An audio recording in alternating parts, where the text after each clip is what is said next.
let me call you sweetheart. I'm in love with you.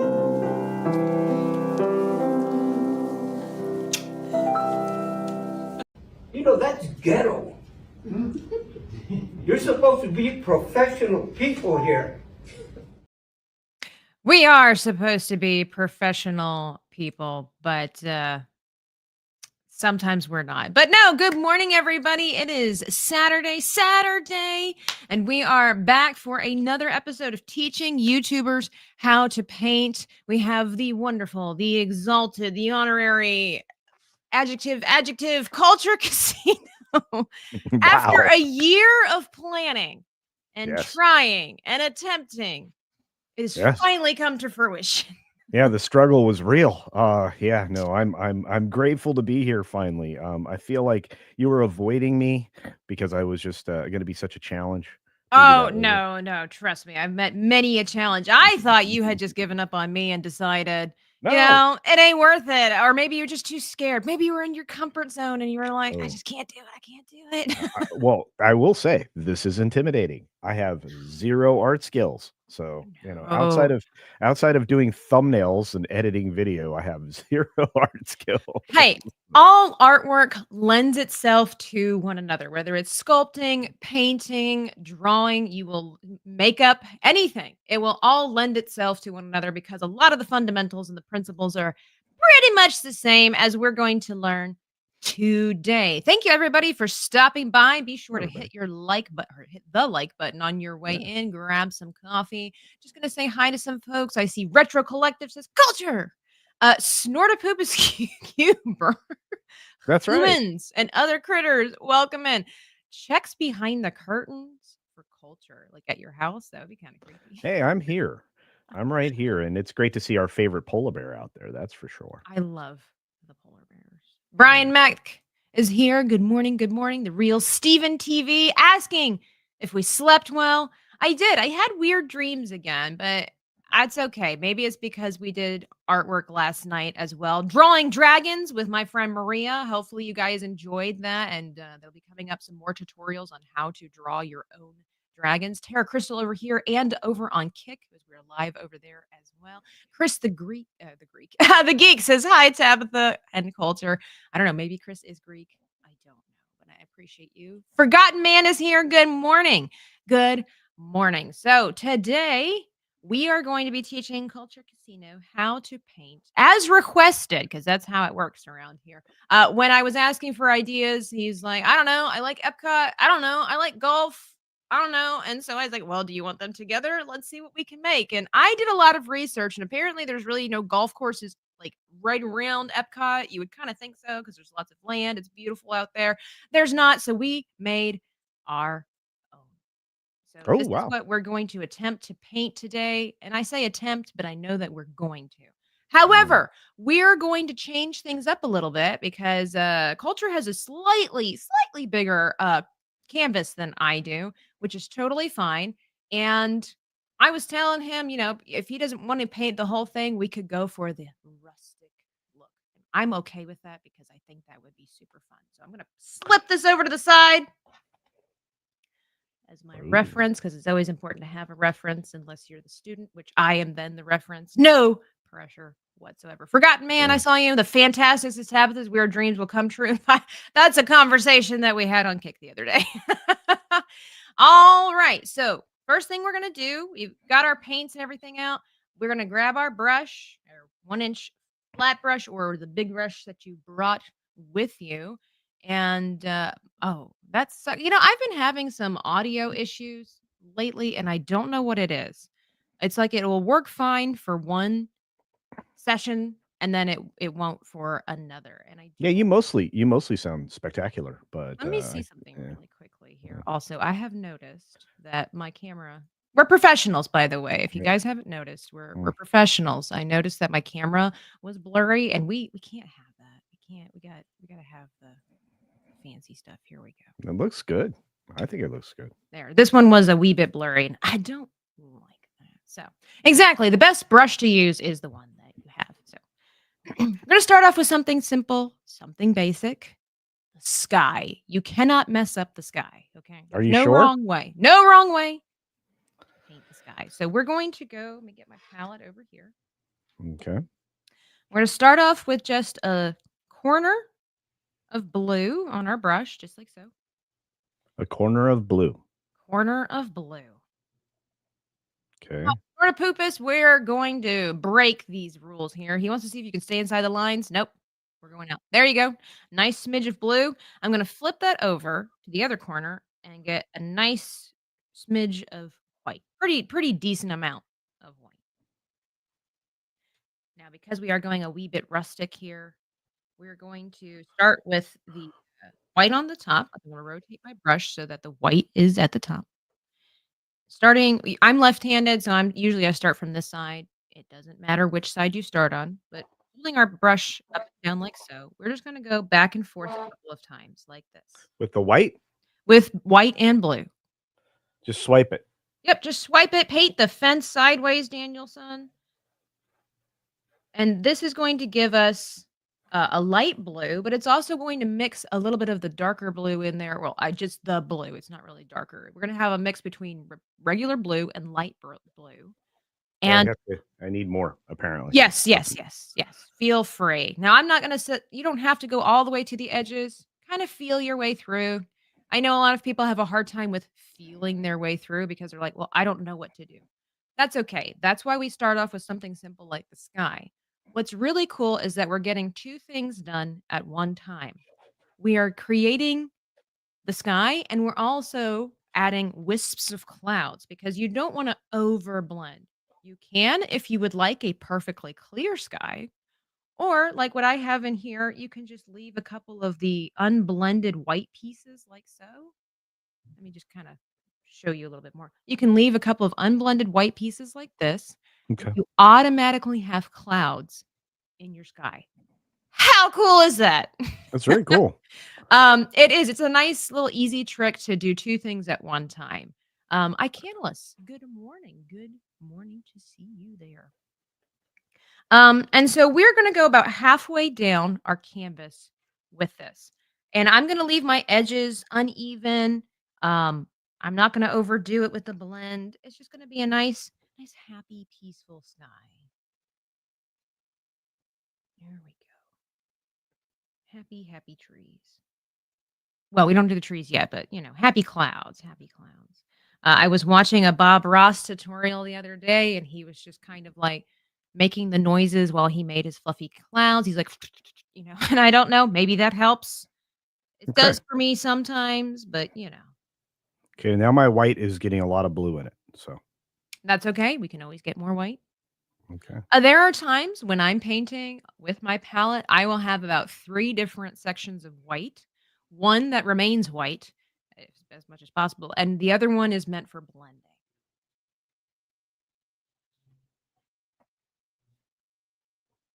There we go. So I'll go about halfway down. I get pretty close to the edges, but as you can see, they're not all the way towards the seam, if you will.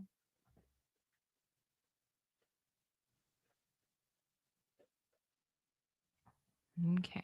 I got to keep going. You're way faster. Well, I tend to, I didn't prepare you for that. As the teacher, I like to be a few steps, at least 1 or 2 steps ahead of the student, just so that they can see what they're aiming for. It's not meant to rush you at all. There we go. Well, you were saying, while we're doing this, this is not meant to be stressful. There is no wrong way to do this. Okay? No wrong way. All right. So far, I feel very wrong. No. How can you be wrong painting the sky? Come on now. I don't know. My clouds seem very linear. Well, the thing is that there's no wrong way to paint a cloud either, because clouds, while of course scientifically there are certain shapes that belong to certain kinds of clouds, clouds don't have a specific shape. They will have a general shape when it comes to your cumulus and what is it, altocumulus and cirrus clouds, all this stuff. But in essence, clouds don't have a shape.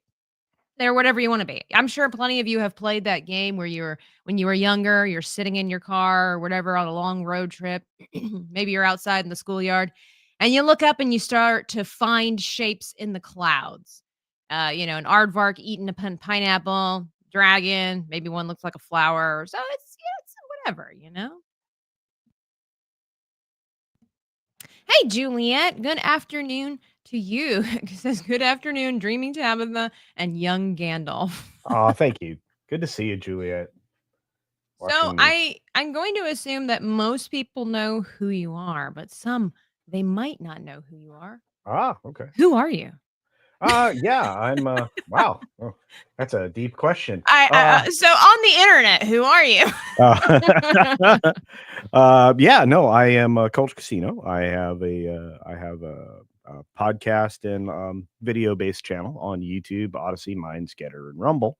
I also live stream to um, X as well, and which I also can be found at Culture Casino. I do pop culture news and entertainment from the business perspective. I got here before Valiant. I don't care what anybody says, and he and I were fast friends when we were first getting going. So, but no, we cover a lot of things. A lot of Disney stuff, but basically anything. If it's entertainment, there's a decent chance I'm talking about it, and if it's any other form of media, I'm usually probably talking about it too. So I'm often very critical of news gathering organizations and things like that on my channel. So, Yeah, aren't we um, all? yeah, and yeah, exactly.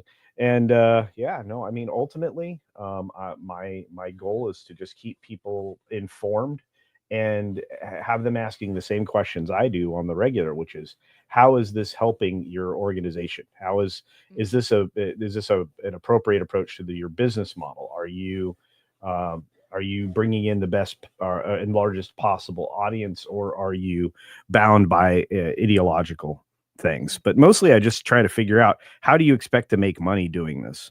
And right now, the number one target for me is Disney. How do you expect to make money doing this?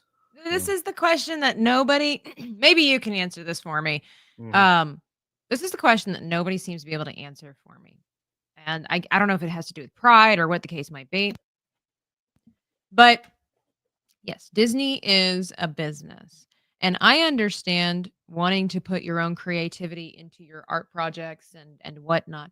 But at the end of the day, it is a company that is meant to make money. So why are you doing things that do not generate money? Why are you spending millions to billions of dollars on things that are quite clearly for the last decade, would you say, that are not working? So from a business perspective, why are you so determined to do bad things to lose money instead of switching things to make money? Because the whole thing with business is like demand and supply, or supply and demand, however that works. So Mhm. obviously a lot of people are demanding in our hearts quality content, but they're not supplying that to us. So, from a business standpoint, why is this even a conversation? Well, the problem is that the powers that be and the largest institutional investors came upon a plan to have a little bit more control of the populi and of what they think at any given time, trying to Mhm. manipulate them into uh, well, capitulating to what they would like, and it obviously would make people easier to control. A lot of this actually originates in the late 30s at the Frankfurt School in the 1930s, right before World War II, and there's a reason for that. The thinking actually comes and was implemented initially um, in the mustache man's Germany, and that's what a lot of these things are being done now to kind of reinforce power through a shift in cultural perception, and to give people a singular enemy within their very own culture to target. It also involved changing language and things like that, and eventually became known as the folk movement, VOLK. Which is a German word for folk, but it wasn't really about people. It was about the people as a whole. You know, the The movement. the nationalist movement at the time. So anyway, so that's how the evolution of that went. They kind of progressed through it. Well, they've refined the thinking from the Frankfurt School into today, and that's where we end up with this idea of stakeholder capitalism, which is corporations aren't necessarily bound to their stockholders; they're bound to a broader term of stakeholders. Right. So you've heard that used a lot lately. Well, all of that was implemented, and going back to where I was before, because I wanted to give everybody some background, was the large institutional investment companies, Vanguard, BlackRock, State Street, Blackstone, many of these other things. Blackstone primarily focuses on real estate now, real estate holdings and some entertainment holdings, whereas BlackRock is basically everybody's retirement plan. You if you don't have Vanguard, you probably have BlackRock or State Street, and they control vast amounts of wealth, trillions and trillions of dollars, 11 trillion or 12 trillion at this point for BlackRock. And so when you have three entities, BlackRock, Vanguard, and State Street, and they own 16% of the Disney stock, they hold enormous sway over the board of directors. Basically, all of those board people are the people that were handpicked by these institutional entities. And so the people that are ordinary shareholders like you and me and maybe a few other people out there that actually own retail stock, we don't really have the kind of power to exercise our proxy, our vote on the board. The board is almost predetermined, unfortunately. And this is a little bit different in France, and that's a whole other conversation. But here in the Western world, for the most part, that's what's happening. So you can put forced behaviors in place. And one of the worst things I think Larry Fink did, who runs BlackRock, is explain to everybody how the game worked, that they were going to be forcing behaviors, trying to force. So they came up with these terms, which again are derived from way back when, DEI. Diversity, equity, and inclusion, which of course is exclusionary in its very nature, and it sets artificial targets for bringing about equity rather than proper equality. Everybody's equal, right? I mean, that's what we have here in the United States since 1964. Right. We finally got it right. So from that point forward, no, seriously. So from that point forward, you ended up with real true equality and the ideals of the past, the crazy people that were racist and everything else, they kind of were evaporating away. So you need diversity, equity, inclusion. You need some kind of racism, so you have to invent it. So that's basically create problems. Pretty much. So I can see that. So it's kind of like a bigger picture thing. It's one of those things where it's like you don't know if it's necessarily, you don't want to be a conspiracy theorist because we've all been kind of labeled. A lot of us have been labeled that the past couple of years. And except that all of a sudden, I was gonna say, so all of a sudden you turn out to be right, and you're going, what? Exactly. Wow. It's fascinating. Okay, so I mean, I can see that. You know what? With all of that, I was talking about this when I was playing a game about digging a hole. That's literally the name of the game over there on Kick. Game about digging a hole. Yeah, I've heard. And we were talking about that, where it's like it's genius. It's sad and it's evil, but it's an evil kind of genius. How all of this kind of comes to pass. Where I can admire the determination, I do not agree with the direction. And React Attack says, what's with Kmart Bob Ross? Now, I'm not sure if you're referring to me or to Culture because I'm the teacher, but he's the one with the beard. So I would say thank you, React Attack, which I happen to also know him pretty well. So thank you, Ords, you silly man. It's good to see you, buddy. Eric K says Hobo Gandalf. That's terrible. It's terrible. No, I'm fine with it. I live up to it. You probably Rose says hello. Yeah, you probably haven't seen me. Hang on, let's see if I have it handy. Oh my gosh. The mom from 199 says channel your inner Bob Ross, CC. Paint as you talk. Exactly. It's actually supposed to be therapeutic. Now, wait, was that you in a past life? No. Here, is this me? Yeah, there we go. That's Hobo Gandalf right there. Oh, nice. It's a very impressive beard. Yeah, nice colors. Yeah, I cut it because I was like, it was out of control. Plus, it was after Christmas. So. It's just up there dancing. It's blocking the sky. I see what you did. You're just doing this to distract us. By the way, your sky looks great. I don't know if maybe, things get translated in the screens differently, but I really I enjoy a little bit of like the Well, mysterious the gray is because the green screen's pulling out some of the green. Okay. So from my perspective, it looks kind of like a It more looks cool. serious painting, and I like it. Yeah, I'm gonna have to go find some like light gray spray paint and stand like 12 feet away.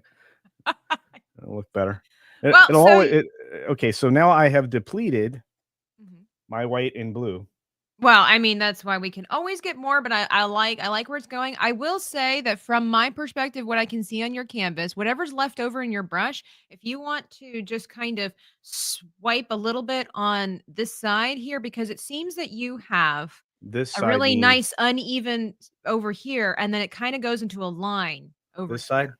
This No, side? your other side, Over here? over Right here? there. If you just want to brush it out just gently, like it doesn't have to be anything, like kind of just like this. Let me show you. Just swish and flick, just kind of like that, but obviously in the opposite direction. There you go. It just kind of fans it out, and this way, it's the thing about making it uneven is that you still want it to kind of have a balance to it. So there you go. Just kind of break it up apart. Visually to me, this is gonna sound weird, Tabitha, Yeah. but visually to me, ooh, that's a lot of blue. What's happening? Okay. This actually has more white on it than that side. Oh, okay. Well, from what I can tell, maybe it's because some of your microphone is blocking some of it. It looked like okay. No, now it's pretty okay. So just there you go. Actually, this is a great exercise in practicing a little bit of creative liberty. So just kind of make it look how you think. Like we're off to a really great start. I like that it has almost like this broken rustic frame. And so there you go. Just kind of work it. This is I made broken and rusted man. That's why. So, well, Jesus can fix that. But there you go. Every day. Every day. React Attack for $5 says, yes, it's Ords. Culture better never show Swift again. By the way, thank you, React Attack. You know what happens when you spend the $5? You become part Ooh. of the top 5 people in the chat. Today is Friday. Today is Friday. And you automatically reset the weekend. So for this moment in time, it's actually Friday. It's not Saturday. So congratulations. You've turned back time, something that Cher could never do. So Oh boy. have a really good sky going on. I'm putting paint in. Hang on. Perfect. Okay. Brian Max says culture's clouds look kind of stormy. Yeah, they do. And I like it. I like this kind of like smoky blue. Tinkerbell Rock says, what are we painting? We are painting a golf course at Epcot. All right. So we're kind of just letting this hang out. I'm going to clean my brush. I'm going to put it in my water. I've already done this and I've just kind of rinsed it out. And then I pat it dry, try to get Wait, clean your brush. Yes. If you're done with your sky, if you're still cleaning things up, that's totally fine. I need to clean this up. Okay. Now, the thing is, don't worry too much about how the horizon will look, but you are going to cover that up. Oh, well, I'm only down to I still have like a third of the canvas to go on the bottom. Actually, I would say maybe an inch and a half. Another inch? You'd be all right. Okay. Well, I'm trying to do this. It's not easy. Well, a lot of times what happens here as well is that people, there you go, nice long strokes back and forth. It kind of intimidates people at first where they think they need to do these choppy, short sections, and then they can't quite figure out why it's taking them so long to achieve the final look. You mean like me? Okay. Well, and that's normal. I've been there myself. And so it's, yeah, as you go along, like just what you were doing, you realize, oh, this is how the paint works. This is how fast I can blend or whatever. Everything is an experience at this point. It's an XP gained. Okay. All right. If you're, I a gamer, you I understand. need it. Yeah, I need that. So, all right. Don't be afraid to add a little bit of pressure. Not too much because, of course, we don't want to go through our canvas. But this way, you really get a lot of that paint out of the brush. It helps force the blend just a little bit more. And I like it. You have a nice cloudy Florida sky going on. Culture should use his beard as a brush. Well, there are some people in the world who are that eccentric. We'll Put it that Hey, way. I'm eccentric. I'm not that eccentric. Maybe around like St. Patrick's Day, where colors really are flamboyant, for something for, green, some shamrocks, Yeah, that would be great. that's what I think of, becoming as flamboyant as possible. So You strike me as such. yeah. Well, actually, that leads me to I guess it's the logo of your channel, perhaps, Yeah. where it's a rooster. Are we French? No, no, no. Okay. That comes from a very bad joke. I was part of and still am part of a group uh, called the DIX division, the, the Dix division. So, and somebody flashed something on the screen. I think it was a guy wearing a cod piece, and I said, "Oh my goodness, the rooster." Mhm. The different word for Right, rooster, right, right. and so there that came out, yeah, and so, that was before I knew that words and statements had consequences on the internet, and I hate so, that so much. I just I just took I just took the rooster as my logo, and it's worked out great, and, I've got merchandise everywhere for it, and, It's like a yeah, Mandela kinda thing going on as yeah, well, like, there's, yeah, like, symbols or things yeah. going on in it. It's Yeah, really yeah, cool. yeah. Technically, this is a tiki Ah, because the brand the brand that we have that is not actually directly connected with the channel is called Beach Punk. So it's a because many of us like surfing and scuba diving and all the things that go with the beach, sailing and such. So it just that we started a clothing brand, a merchandise brand, and this is a tiki version of a rooster. So it's pretty cool. I will say when I went on your channel, to snag your information, which, by the way, is in the description box. If you're not familiar with Culture's channel, you can go look at it for yourself down there.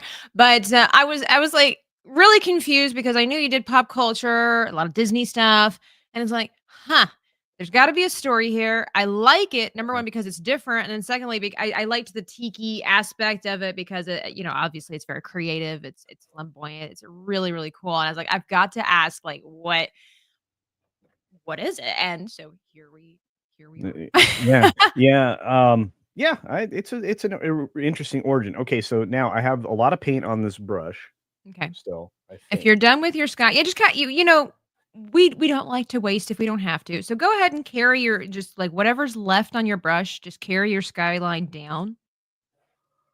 And if you go back to the top and try to fix things, I will let you know that unless you have experience, it's very possible that while you think you're fixing something, you're gonna I've mess it up. screwed it up. Paint Okay, so probably already starting to I dry. won't do that, I'll stop. Okay. There you go. Now, what do I do with this? You're gonna put it in your water. Okay. And we do wanna kinda help our process, so it's nice to add a little bit of pressure. Shout out to Tara Crystal for buying me this little tub, by the way. Add a Oh, little that's nice. pressure, go back and forth so that the brush is kind of scraping the bottom, 'cause that Okay, will now loosen up the now paint there. now I have Star Wars gross blue milk. Yeah, that's what we were going for, Okay, good. absolutely. And so I've brought 2 cups of water, so I just, put it No, right there. you only told me 1. Well, we were backstage, I did mention that I had 2 cups of water. Alright, well, maybe that was when I went to go get my cup of water. No, no, no, you were here, I saw Uh, you, so it's oh, okay, uh. it's totally fine. A lot of these colors will lend to each other because we're gonna make our own green, which, of course, has blue in it, and I'm gonna pat out my brush on my towel like so, and then squeeze out the excess. It's Oh, you have an important to actual towel. Of Okay. course. It's important to, squeeze out the water according to the shape of the brush. Brushes are our friends. We wanna maintain that beautiful, beautiful shape. By the way, React Attack for $2 says, "Tabitha, you brought a loose cannon on your show." Oh my. I What? You am. don't mean he's sophisticated, refined, genteel? Look at that face. Delange Limo Texas Tabitha, it's nice to see that you're teaching a homeless That's so wow. I've never seen a homeless person with such a great studio setup, by the way. Well, well, thank you. R2 the Icky is in the chat for Hey. $4.99 saying, "I hope Culture Casino isn't painting one of his former French girls he knew back in the day." It's because it's a Oh, rooster. no. Wow. Man, that's a $4.99, but I think it still deserves to be in the top. Today is Friday. Today is Friday. And I see Smooth the DJ is in there. Stark of Iron says, "Hail Tabitha and Hey, what's up, Star? Caveat ties, some new people in here. Yeah, caveat. Oh. Yeah, we're just going through. So yeah. Brushes are our friends, they're not food. So we're good with this. We're kind of letting this dry just a wee bit. If I bring back Okay. our example here. Yeah, there you go. That's perfect. And I'm just gonna lay mine over to the side to rest for just a little bit, let them breathe. What we're Rest. gonna do next is go for the green. Now I know it can look complicated because there's various Can I save time and just get green paint? no, all part of the experience. No. Oh, No, okay. it's gonna be okay. So Okay. we're I'm gonna show you how easy this can be. Now, every landscape is going to be looking differently, because it's hard to recreate everything exactly the same. And in fact, it's impossible. But the whole point is just to make it look like we have a little bit of a plateau, kind of looking off in the distance towards the little golf ball there. And we're having the variety. It's okay. So whatever looks, let me reword this. Wherever the brightest section is going to look like the elevated section. So that's just something like a little trip. And whatever's darker is gonna kinda look like it's slanting or, obviously that's just a trick of the eye, the Right. illusion thereof. Right. But it's a Right. scientific thing as well. People don't realize that there's a lot of science that goes into, artwork, perspective, and everything like that. And Yeah, so it's just it this is forced perspective is what you're trying to create. Yeah. So, it's the same thing with the golf ball. We see what we see our light is coming in from this direction. We do have some trees over here, so this is why this section here is darker. It's shielding the grass from being brighter, but it's also nice that what's up here makes it it looks like it's up higher and the Mm, darkness makes it look lower. There's just okay. even when you create snow, which is technically all white, it won't Gray. be all white due to Yeah. shadowing. So Yeah. it's. Yeah. I imagine you use a lot of gray and blue in something like that. It depends on the light too. It depends on the time of day. Like if it's a nice clear night, twilight or whatever like that, it could have orange. You could have orange snow. It just depends on what the ambient You lighting is. don't eat the orange snow. No, no, never, never. And it's Mo, the guy who's retiring from art in a couple of weeks. That's an inside joke that everybody will know what it means in a couple of weeks. We did a pre-recorded video. You'll know. Subscribe to the channel if you want to find out. All right. Mo. So, I know that guy. you know that guy, Mo Yeah. Zamboni? Yeah, he has terrible takes on movies. So it's Yeah, fantastic. he's awful. Then which one movie did he recently give a low score? And I was like, that's it. I'm unfriending Uh, him. oh no, I think the most egregious was Blaine, who actually runs Criticless. He did the worst. He did the worst take. It was Groundhog Day. I was like, you blaspheme. Yeah, I was very angry with him. Yeah, I can't say it's my favorite movie, but it is a good movie. Like I Yeah. would watch it. Ironically, I would watch it over and over. Well, yeah. It's great to sleep to.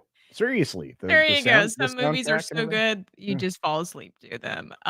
Okay, so even if this is not perfectly dry, it's okay. We're gonna give it some time. I'm gonna bring my palette over here. Ooh, okay. Fancy. Let me make the screen a little bigger so that way you don't have to squint too hard. So the way we make green is blue and yellow. Okay. We're Okay. gonna make a couple of fun little colors here, but we want a pretty good dose of yellow. So I'm gonna scoop Oh, some over and put it on a different section. on the big brush again. Okay. On the big brush again. Okay. So Yes. we And go I'm with gonna a get big. just a half a smidge, whatever that is, science, and mix it in with the yellow because we can always add more if we need to. So I'm So just we doing little we move we move our blob to the middle, some of the blob. Yes. some of the blob to the middle, and then we grab blue. Mhm. Okay. Now, much like our clouds, it doesn't have to be a perfect blend. But right now, I've got Dr. Seuss green. I'm not here for it. So I'm going to add a little bit of blue. Now, you can make whatever kind of green you would like. Now, Mm. we are going to be making it slightly darker green in just a little bit. So don't make it too dark. But we want to have a nice bright green to start off with. Actually, Bright this green. is, well, I say bright green. Compared to what we are going to be making, you could make it bright. This is really is going to be our mid-tone. It's just brighter than what I was just saying. So I guess because I'm looking at it and it's kind of nice and bright. There we Okay, go. mine looks really muddy brown. Muddy brown. Yeah. like Mm, a Florida bog. okay. May I see that? It's not right. This is the problem with the green screen. Oh, Sure. it's the green. Oh, okay. It's like a pea soupy green. Well, is that just in the is that from your perspective or from the camera's perspective? From the camera's perspective, it probably is green. I don't know. I'm the wrong person with this. I am not an No problem. artist. You know what? That's okay. We're gonna start off with pea soup. It's totally fine. It'll Okay, pea match your soup. sky. Let's Pea start soup off is with good. pea soup. Okay. All right. So here we go. We're just gonna take our brush and we're gonna hold it horizontally to kind of match our line here, right?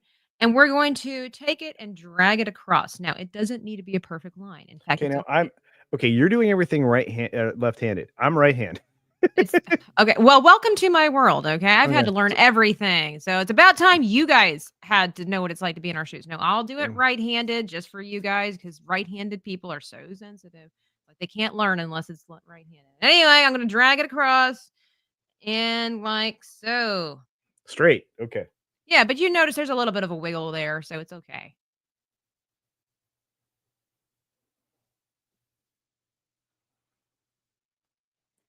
Is that it? You're going to, Oh, yeah, you can't that's, see. there we go. Hang on. Let me make this a little bit bigger. Perfect. Looks like a horizon. That's what we were going for. Yeah, All right. looks So like a what we're line. gonna do now, we've got this going on, Okay. and we're just going to carve out what I like to say. We're going to carve out our landscape. So we've got our horizon line, and from the horizon line, I'm going to come a little bit lower and just make a little slope like this. You can make it look however you want to. I'm just having a little bit of a curve here. Perfect. What this is doing is just putting a layer of paint down, and that will, as it dries, and we put others, it'll let us know where our indications are. It's just also good for kind of like muscle memory. So go ahead and just fill in this section here. And I'm gonna try to remember that we're doing this unevenly. There we go. Brush strokes are super important as well. So while we're doing the slant, like it'd be great if you painted this in a slant, or you could paint it this way if you would like. Try it like this. Let me make the Oh. screen a little bit bigger here. Actually, I think this will help you. If we paint it back like this will kind of let our eye follow. Here we go. Doesn't have to be perfect, but there you go. Like this. This already helps create the illusion of the slant. Good morning, Machini Draws. Friend for $2 is Morning Culture and Tabitha. It's good to see you there. Smoo pointing out the obvious yet again says right-handed people are still the majority of the world, though. No, of course they are. Sucks. One day my people will rise up. One day, and then you guys will rue the day. Well, it's not like you're intentionally oppressing us, but you'll rue the day. Rude. Mo Zamboni says Dreaming Tabitha is the only lefty I'll tolerate. That's right. I know. Apparently, I didn't even think about it that way. It confused, I guess, some people when under my name it said creative lefty, and they thought that was like a political position. It was like, oh, it's just because I'm lefty.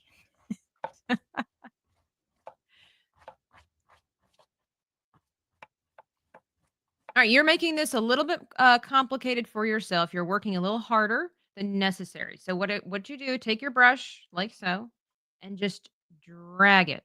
Just drag it. Don't do the little strokes. We want nice plush grass here in our Disney, our fake Disney golf course. That's right. One of the best people in the world, Makani, is also a lefty. I understand that completely, T-Rex 007. Understand it. There you go. Just spread it out. Now, I'm going to assume that your paint might be a little thicker than mine. This going to the conversation that we had backstage, should you be adding water. So what you can do with your paint being thicker than mine, because every company has their own formula, if you want to dip just your corner. So if I get my water here, and I'm literally just getting a corner of it in there, pat it out on the side, and then go back and forth a couple of times. That will loosen up the paint just a wee bit. It is acrylic paint, So it'll loosen it up a little bit, should make it a little easier to flow.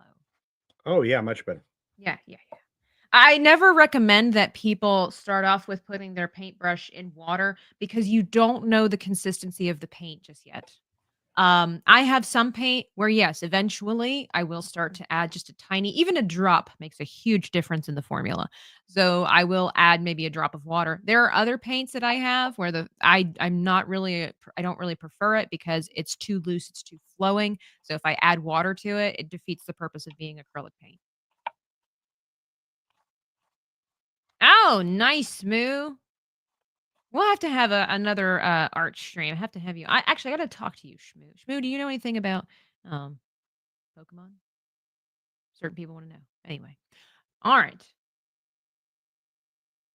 Still going. Nice long strokes. Long strokes.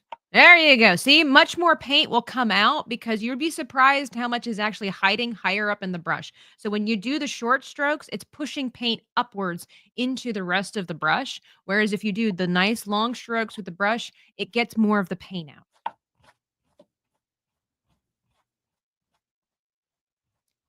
If some of you missed the art party that was supposed to be for this month, we did not have an art party. So if you were looking for it, we did not have an art party this month. We will be having it again next month because last night we did on the last day of February, the last Friday of February, we did the how to draw a dragon tutorial. It didn't come out as easily as I hoped it would be. So there's that. But so far, you've got a nice landscape going on there. How about and make more green? Oh, of course, of course. Like I said, my canvas is a little bit smaller than yours, so obviously it requires less paint. And also because I have the experience and the know-how, I know what the next steps are. I'm not quite as hesitant with my application. What's really cool is that if you look at our grass already, you can see how it is an uneven coating, which is perfect. It's much like our clouds, where it already adds this illumination and or texture to our grass. So it looks like there's already some points that are lower than other areas, and we're going to really amplify that in a little bit. Ross Casinos, says Stovey and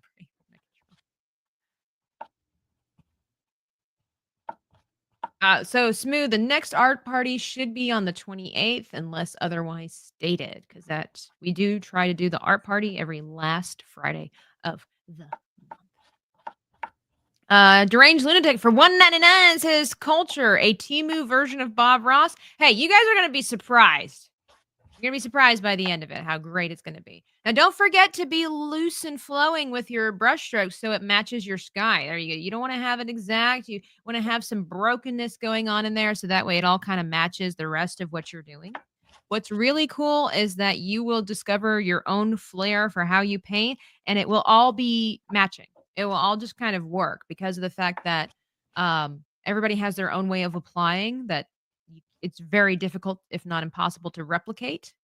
And it's really cool how one thing will match another because of the artist. If you would all of a sudden have Culture and I swapping canvases, it would look very differently. Obviously because of experience, but also because of application. Me being left-handed, the brush strokes would look differently. That's why when it comes to artists who try to, or I say artists, I guess you could call them artists, but art thieves, those people that try to mimic what the ancients did, they have to study how they sat, if they were standing, what direction was the light coming in when they painted, what kind of material did they use, all so that they could try to mimic what the original artists did. Very difficult. Now, don't make it too thick with the paint. You want to have some unevenness in there because don't worry, we're going to be covering some of this up again. So we're going to add some darks and some shadows. What's really, really cool here, I'm going to go back to being left-handed so I can work efficiently. I'm sure you can figure things out from here, is that because of this direction that we dragged our brush here, I am now going to do the same thing up here. We're going to fill in the space. Feel free to kind of like add a little bit of movement. And it goes the opposite direction. See, just like so. So it's kind of already look like we've got hills. If you see that, it already looks like we've got some hills and dips and things like that going on in our grass. And we haven't even added dark green yet. And I already have a nice balance between darks and lights because of the thickness of the paint. By the way, thank you everybody for showing up and hanging out and your generosity. Always appreciated. Maybe I'll get myself an ice cream over at Disney at some point. What made you want to paint Epcot, if I might ask? It's one of my favorite places at Disney, or used to be. I don't. I go to Universal mostly now, Mm. but I have been my entire life been a huge Disney fan. So Oh yeah. the opportunity to maybe do something that I could put up that would be my own personal work, about something that I love, which again, and my mic's way far away, which of course was Epcot. And there are golf courses there, Tabitha. Come on. I've golfed at Disney many a time, but Shades of Green is quite a pace away from Epcot. That's true. So, Yeah, so we just kinda had to schmurge things to figure out how to make this come to pass, and it's a very yeah. pleasant this do you remember back in, what was it, the '90s? The desktop background that came with every Windows. This is kind of what Yeah. that remembers, like, the most blissful, peaceful valley that or whatever, prairie that's ever existed. It's kinda what this reminds me of. I wish I could replicate that, but, there's something about that peaceful sky, the lush green grass. You could almost feel the wind blowing in that background. Yeah, Um, I do remember that. I loved yeah, it. I miss it. It was beautiful. I never changed it because it was just too pretty to look at. Do I ever instruct on how to use an airbrush? I do not. I don't have enough experience. I have an airbrush, but I use that for painting food. I don't I don't really use it for my regular artwork. Yeah. Painting food. Smoothie DJ says culture. If you ever visit Scotland, they have some excellent golf courses there. Well, it Oh yeah. wasn't it invented in Scotland. Mhm. Golf was Yeah. invented in Scotland, right? Yeah. Makes Yeah. sense. Makes sense. Going to Universal in a couple of weeks, says Brian Mack. Kids have Awesome. zero desire to go back to Disney, and it's been around 3 years. You know, I enjoy both parks, but I myself will say that I am drawn more to Universal than I am to Disney. And I'm not saying it's because of everything that's going on. I can't really explain what it is exactly. Maybe it's subconscious. Um, I like going to Disney. I was just recently at Animal Kingdom and I like it and there's a lot of fun things to do, but I do prefer going to Universal. I'm not sure. I'm not sure what drives that exactly. Caveat Ty says Epcot is the only Disney park I've been to. Went in 2002. I wouldn't doubt that it's changed a lot since then. I'm quite new. While you're painting, I just want to make sure you can see the difference between your sloping grass versus the one that's like under the sky, correct? Like you're not losing it, yeah. It could I could lose it very easily. Okay, well that's okay as long as you can still see it. Because like I said, we're changing up the landscape here and there. It's all good. Yeah.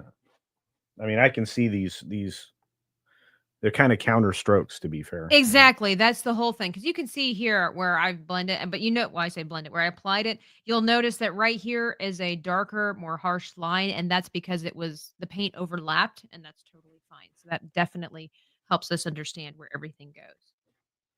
I really like the ruggedness of the outer portion, especially on yours. Like, it does. It kinda looks like this broken window um, looking out onto the green over to Epcot. I'm gonna go ahead and bring this over while you're finishing up over there. I'm going to create a little bit more green.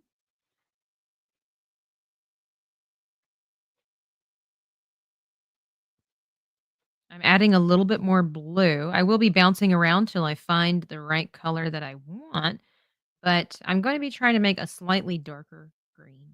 So in order to do that, we will add more blue. I find the science of colors fascinating in that it really just takes these 3 colors to make all the colors that exist. I think that's pretty fascinating. Except for maybe your neons because there's something that they add in there that I don't know how to replicate. There's some kind of chemical that they add into it that makes it look all shiny and under the UV light. That's some science that I just don't understand and have access to, but it's pretty cool. Here we go. Nice. Just a little bit darker for myself. Now, again, don't take too much time to finesse your grass because we're going to be going back over it. And you don't want to overwork it. It feels like the canvas is soaking up a bunch of paint. I would assume because your canvas was wrapped or is wrapped, and then it was also, like packaged and everything, it does have a layer of gesso on it. Otherwise, if it doesn't have gesso on it, that would be a problem. But I think if it had gesso, you would have or without it, you would have a much more difficult time to apply it. So. Okay, for those of us who don't know what gesso is. I'm so sorry. Yeah, so gesso is the covering that goes over. I don't have the defined, example, but it's basically this coat that goes over top of a surface. You can use it for anything. You can use it for wood. It's almost like kind of like a sealant, but it just applies a layer of this chemical over top of a porous surface so that you can paint over top of it and it won't soak and go through. So it's like a Because primer. yeah, so canvases are material. A lot of people don't actually realize that when it comes to painting on canvas, that they're painting on a piece of fabric. We just kind of disassociate how things are made these days, and we just take them for what they are. So canvas is a piece of material wrapped over a wooden frame, and then you typically will put a layer of gesso on it, a primer essentially. So that way, as a porous surface, it won't go through. So you can apply gesso to skateboards. You can apply it to like candle lids, desks, these kinds of things to help have a smooth surface or at least a more even application. Fair enough. So, all right, you ready for the next step of making slightly darker gray? Oh, excuse me, Gray? gray. Green. I don't know why I said gray. Sure, I'm ready. Okay, so we're just basically again grabbing some more yellow, grabbing some more blue, putting it in the same spot, and just kind of mixing and merging all of these Yours things. looks so good and mine looks not so much. It's not finished yet. It's just gonna be different. It's always gonna look a little differently because we have different paints. Okay. So this time around I'm using wow, this is paint. Um I'm using darker, so I want more blue. Yeah, we're gonna have since you're adding a different blue, I'm assuming you're adding a different blue than the one we just used. I'm using the same blue. Oh, I'm you adding okay. All right, so in order to make the green darker, we're just adding a little bit more blue. Always just add a little bit at a time because you can always add more. okay.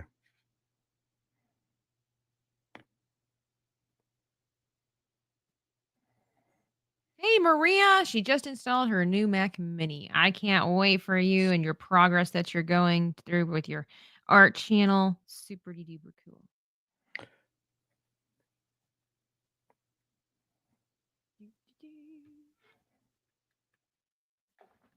So now we're going to figure out where we want our dark spots. Now, this is a little bit of foreshadowing, if you will, because you remember I talked about the tree line that we're going to eventually be adding up in here.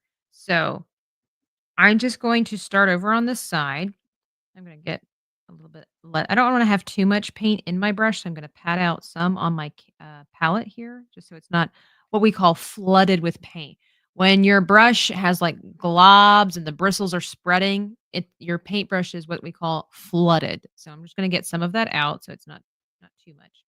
And I'm going to work back this direction. I'm going to leave my higher portion alone for just a second. And we're just going to go like so.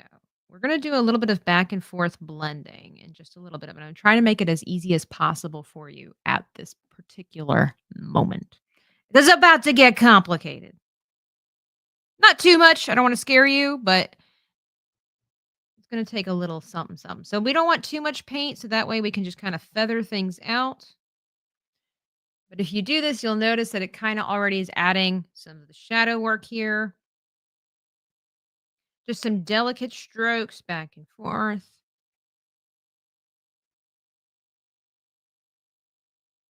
I don't know if you can see. Let me make this a little bit bigger. Again, we're working in sections. It's not perfect just yet. but we're going to get there. I just want to start off small.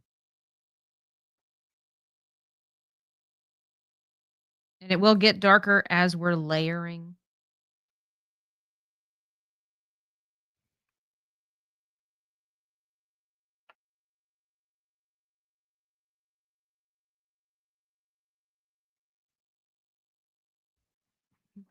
Ah, somebody's in the chat making French toast. Make some for me, Rizkit. I bet it tastes delicious. Probably like Cajun French toast.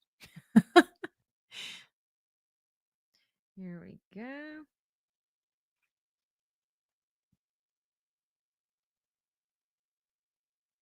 Now, this is where the portion where I said it gets kind of complicated. This is where we're going to be learning about blending our colors and being familiar with blending and what it takes to kind of go back and forth. Right now, we have been working with hues of green. This is just a fancy term for colors that are mixed together without black or white. As soon as you add black or white to a color, it becomes a tone or a shade, right? So if we start adding white to this, it will be a tone of green, like there'll be a green tones, you know.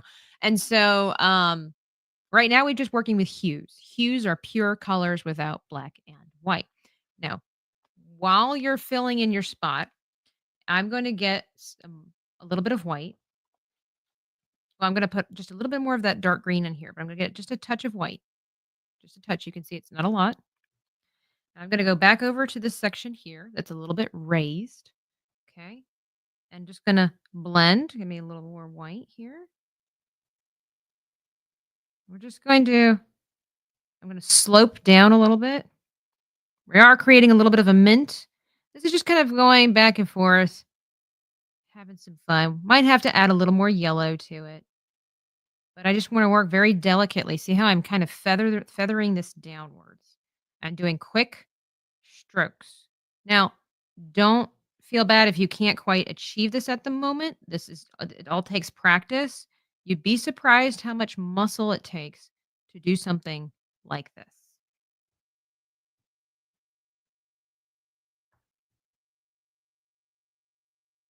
That's why I'm showing you how we do it. I'm not necessarily saying it comes out bright every single time.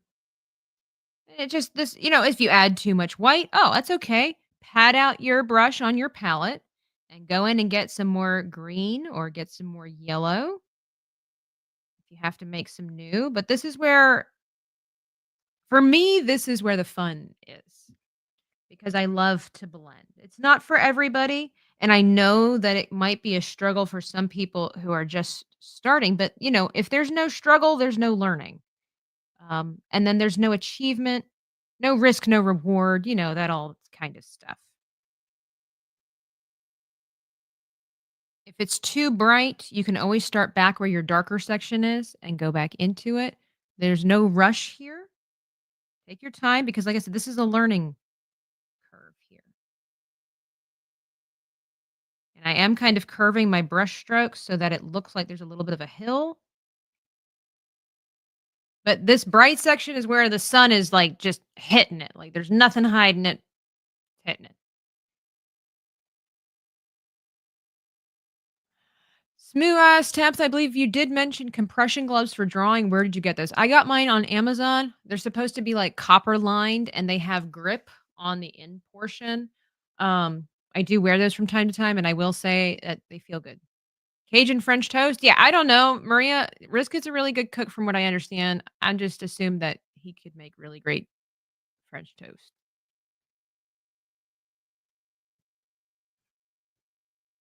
Here we go. Tabitha, Yes. is this How can what I we're help looking you? for? Oh, What? let's get a bigger picture, shall we? These are nice greens. That is so mossy smooth. I love it. What I would recommend, yeah, drag. So what you're doing, let me that looks amazing. What I recommend is then taking that section that you're working on, drag it down back into your dark green and let it blend a little bit. So a bit of a harsh line that you have. There you go. Oh, that's the good stuff. Yeah. Nice little curve. That's really nice. Really, really nice. Nice moss green. Now, when it comes to blending or like shading, the highlighting and stuff like that, until everything comes together, it can look really wonky. So trust the process. It's all good. As long as we can tell what it is, that's Right. perfectly fine. Right now, it looks like green smudge. Yes, as does mine. So Green smudge. green smudge for the win. Scott Westbrook for $5. Who decides that it's Friday all over again. A little something for giving culture even more culture. Glad he introduced me to your channel. You're welcome, and thank you for becoming the part of the top 5 people in the chat. Today is Friday. Today is Friday. And You are. Everybody, I just want to let everybody know that I appreciate all of you here. And so that the ones that give, of course, your generosity is always appreciated. But everybody in the chat is special because everybody's Jesus' favorite. I am the one to be your favorite. Just always a reminder. One day, maybe y'all will be so lucky. You never know. Rizka's going to come out with a cookbook. I just know it.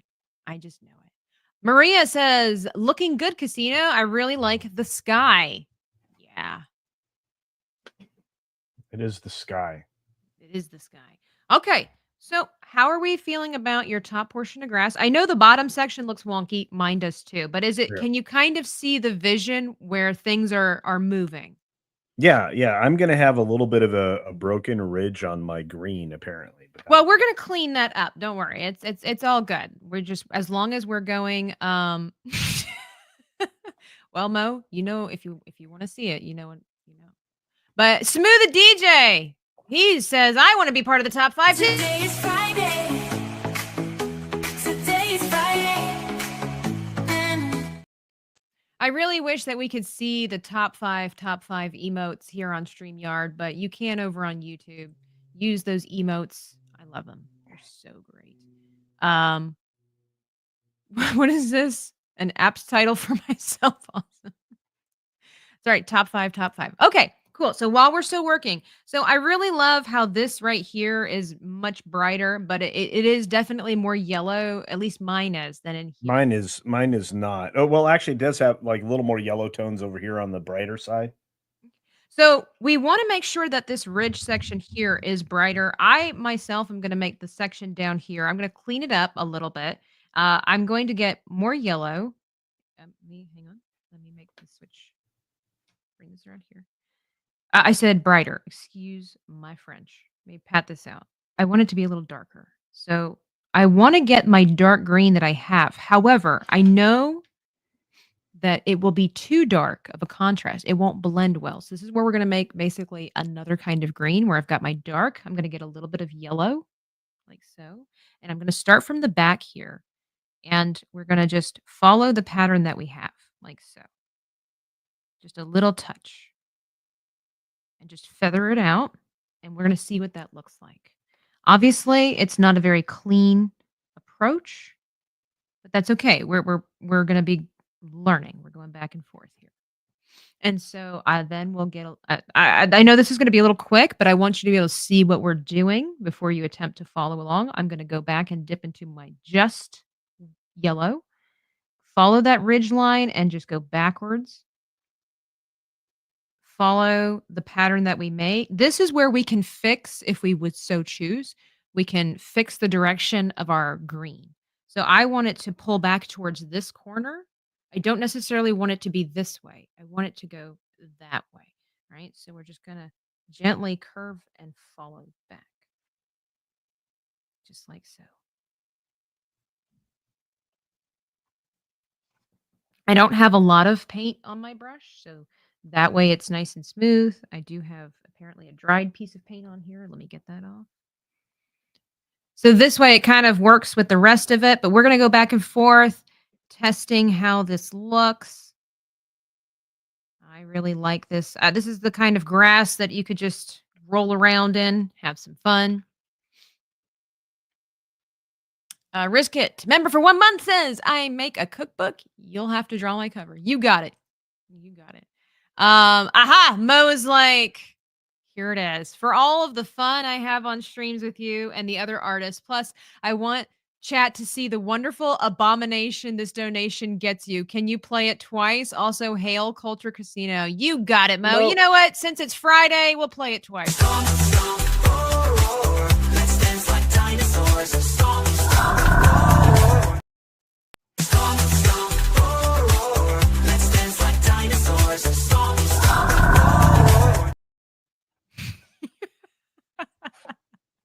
So Mo is now part of the top 10 people in the chat. He wants everybody to see that poor waiter guy get blasted by a dinosaur. I couldn't think of anything. I couldn't really think of anything for a 10 gift. So I happened to find this stock footage and I just overlaid it with top 5 and some fun music. And I'm like, there we go. That's what it is. Why? Mo's like, why though? Because it's fun, Mo. Okay. Okay, Maybe so try to learn, figure out need what to- that is. I need to add yellow to this dark. Yes. So what you're going to do is get the yellow. Now with your brush, here's where we get this a little bit into the nitty gritty. If you can line up your paintbrush like so and get right into the ridge and then just pull back. And it's okay if it's a smudge, okay? But you just want to have a nice clean and then you can this is where dexterity and all that kind of stuff comes into play.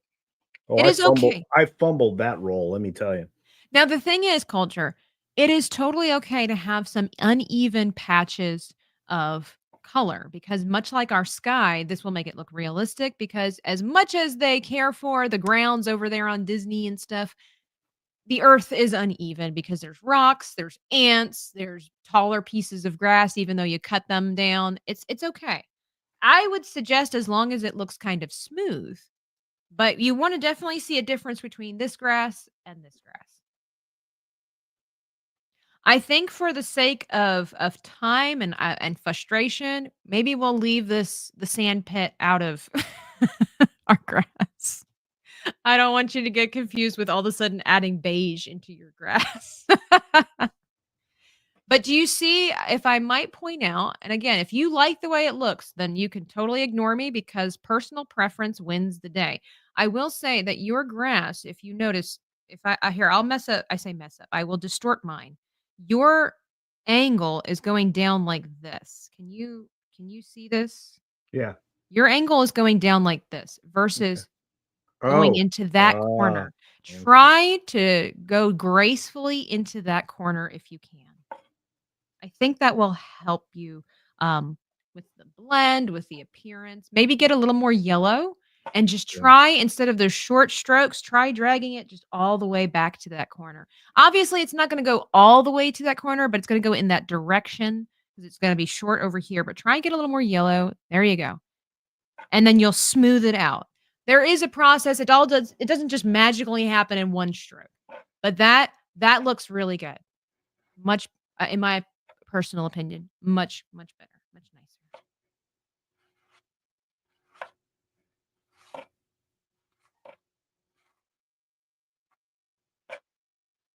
Yes, uneven makes it more realistic and personal because it's all about growth too, you know. If the Culture said he doesn't really paint, but look at him. Look at this beautiful sky. Look at the beautiful greens that he has going on there. I like it. It looks like a little bit more like a mature kind of painting. In my personal opinion. You know, a lot of times children or people who are just starting out, they tend to use really bright, vibrant colors. And sometimes that's a personal choice. Like if you go to the arts festival over at Epcot, which I do love going to, they have a lot of those vibrant Disney colors for obvious reasons. But sometimes it's nice to have what I like to call the more mature colors. Now, I think part of that is like he was saying that his green screen is kind of robbing us of the experience. But from what I can see, I dig it. I dig it. Is that song in the dinosaur clip a real song? From what I understand, I guess it is. I don't know. I snatched it from somewhere. Freddie says, "May God bless you. Are you painting the Windows XP default pick?" I'm so glad that you think that that's what I'm painting. That makes Freddie, you don't know how that makes my heart happy. Exactly. Diz the Jizz says blending requires touch that takes time to develop. It absolutely does. It's a learning thing. You have to learn how to use your brush. You have to develop the muscles in your arms. People don't realize, I say this all the time, people don't realize how much muscle it takes to hold your pencil or your paintbrush, in a certain position for long periods of time to get detail. It also depends on the size of the canvas. Your whole body is pretty much engaged. You might think it's just your hand or just your arm, but this is why artists are tired at the end of the day, because if you've been sitting for hours painting or drawing something, your whole body is tense as you're trying to navigate through whatever it is that you're doing. And I would tell the kids when I would teach them, like, athletes, they hold up their muscles and they go like this, versus artists, if we would hold up our muscles, it'd be like this. It's a big difference there. Oh, Indigo Shark says, I finished my dragon. By the way, if you don't feel like sharing your dragon from last night's art part or our tutorial, you can go to my Patreon page. There is a free membership available, and there is a chat section where if you wanted to post your artwork, you can. Now, please be respectful. Don't bring your drama there. Save it for your mama. She would love to chat with you about that over a cup of coffee. Talk to your mother. She worries, okay? But over there, it's meant to encourage and we share. We only critique when asked, okay? So no critiquing unless otherwise asked. And yeah, we would all love to see that. If you're comfortable with it, feel free to post it on Instagram or on Twitter and tag me. We would love to see it. We would love to see it.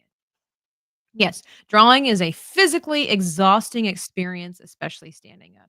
Even sitting down, to be honest, Moo, like I have to go for walks to like stretch my back and everything like that. Culture Casino is locked in. The Bob Ross 3.0 update. There you go. No, your grass is looking better. Looking so much better now. I like that the uneven blend, but it's smooth at the same time. Now this is not a negative critique. The way that your grass is set up at the moment looks like a much steeper hill than mine, which is totally fine.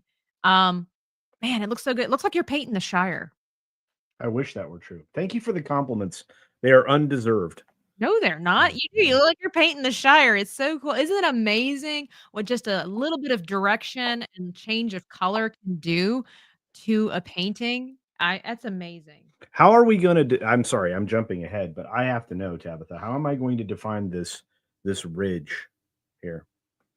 How are you going to define it? Let me get it a little bit. Now, I mean, it's pretty cool. It looks like so you can if you're you mean like it's like really rough. You want it to be Yeah, smooth. I want there to be an actual definition line here, right? I Well, don't it feel like is I'm getting already it. there. What I can recommend is that once you get it all, that you'll kind of have to blend out again. It's just how this is the nature of the beast, and that's why some people get so frustrated with painting. Is that if your edge there is really harsh and you want to clean it up, you can just go in with a lighter color. Don't clean your brush. Go in with that lighter color and drag it across the top like we did before when we did our horizon line. You know how Just we do a used straight just line. you Mm. just do that and just kind of follow it. You might have to go around, I say go around, go along the edge and do tiny, let me bring this a little bit closer. Do tiny lines like this, little flicks as you go Okay. across. Mm.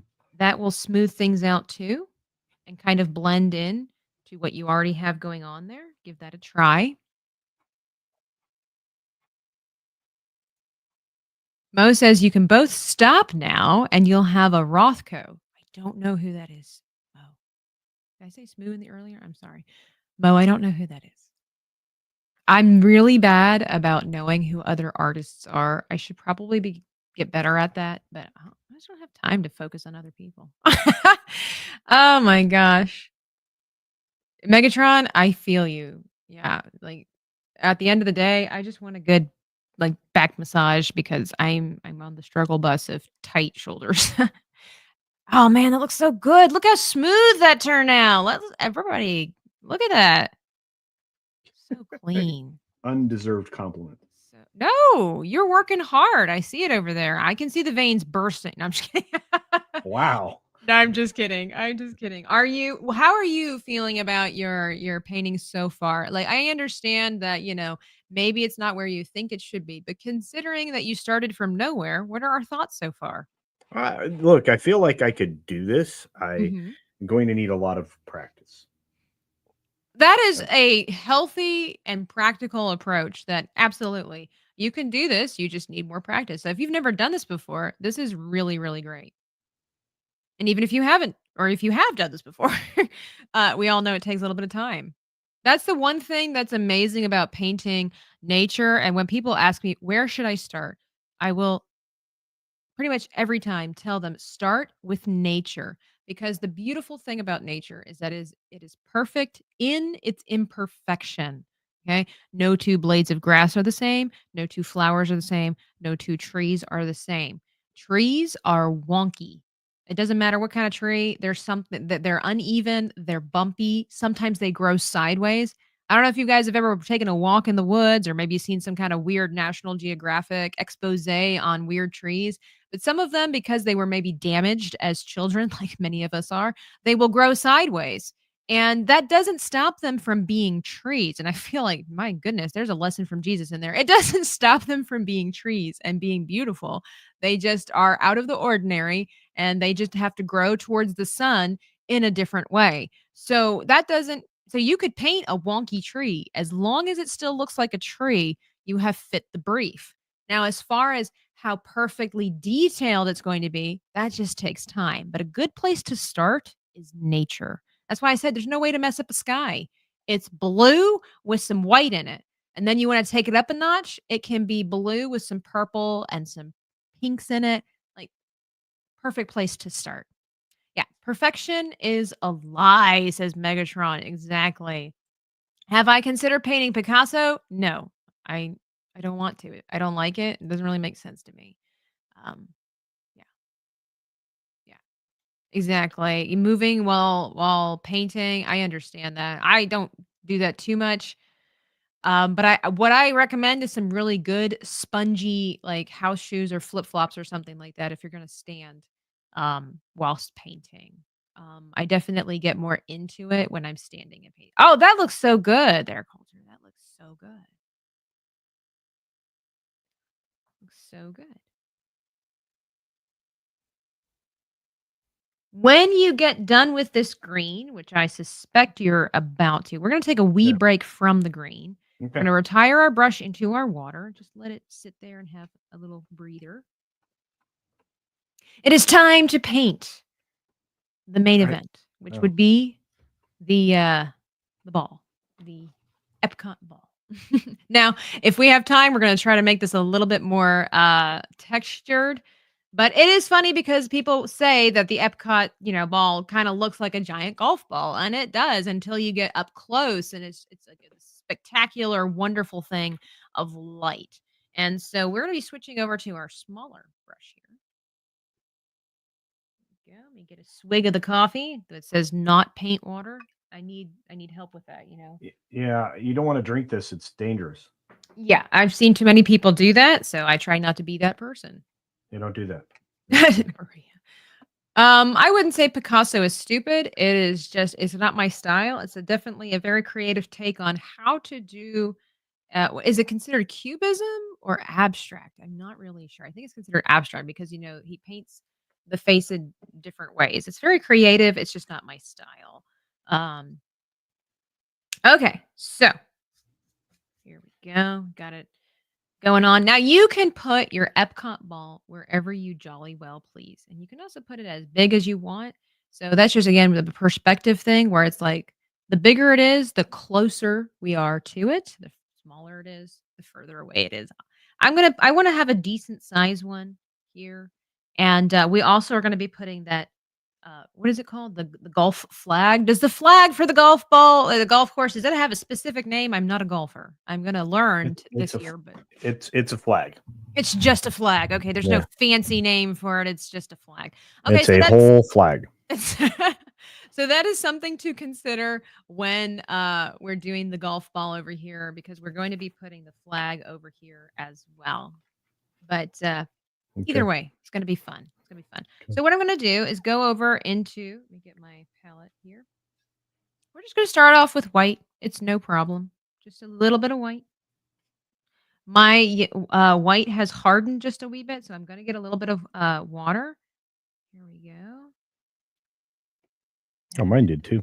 Yeah, acrylic dries fast. That is the beauty of acrylic paint, depending on what project you're working on.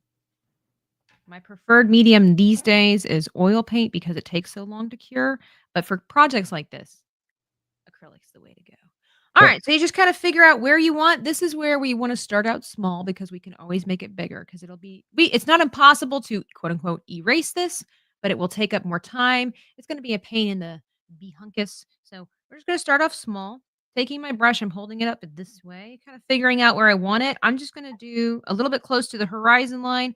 I'm just going to go, you see, I'm making a circular motion with my brush like this. That just gives us a little bit of practice too. It takes a little bit of the shakes out because we don't have to worry. We're gonna cover it up anyway. So there we go. It's not a bad spot. I think I will move mine over. This is where your personal judgment will need to come into place. I can give you an idea of where it needs to go, but I want you to trust your inner instincts, your personal preferences for balance and composition. Where do you think this would go? How big does it need to be? This is something that sometimes an art teacher will have to push the baby bird out of the nest. It's like you have to make your own decision here. Where do you think? Trust your judgment. It, trust your judgment. So I'm just going to make it a little bit bigger. See if I like that placement. I do. I like this placement a lot. So that means I'm gonna make it a little bigger. Now I'm not gonna make it gigantic every time I go around. I'm just going to make it slightly bigger. Now, the way that I do circles is that I will find the spot like so. I will press down with my paintbrush so that it flares out a little bit, and I will try to drag it into a circle. Now, it's okay if it touches the grass a little bit. We're going to be putting some trees there so we can cover up any little mistakeys we might make. I don't want to go too much into the grass, but here we go. But it's okay if it touches. There we go. And it's also okay if it's not like a perfect um circle as far as the edges are all clean. Again, we're kind of going for a little bit of a rustic look, and so I like it. It's not necessarily too perfect. And it's okay if some of the blue's kind of peeking through too, because that also already, just like the cloud, everything's consistent. The clouds, the grass, we have all the variety of shades going on here now, or, tones. And so it automatically gives us some of the changes in lighting without having to work for it too much harder or much, much harder. My mic is cutting and boosting at times. Yeah, I don't know. I'm like right up on my microphone. I don't know what's happening. I'm going to have to work on that after the show and figure it out. It's super annoying because from what I understand, it was working fine a couple of days ago, but here we are now. I don't know, maybe my microphone's dying. That could be very well a possibility. It's a couple of years old, so we all know that technology ages much faster than humans. So how's it going? What are we thinking? What are our thoughts? We are concentrating. Okay. Sorry. No, do not apologize. Window had updates, so it messed with everyone's audio. Thank you, Smooth. Sue, I was telling somebody just yesterday that you're the man for knowing everything, and if you don't know everything, you quickly figure it out. So, all right. Just gonna.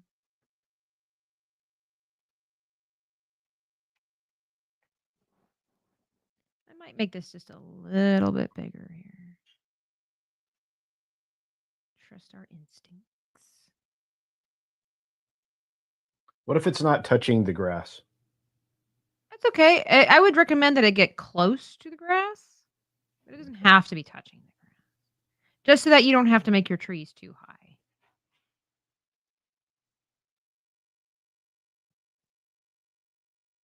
Mine went a little too far into the grass. That's okay. I'm not worried about it.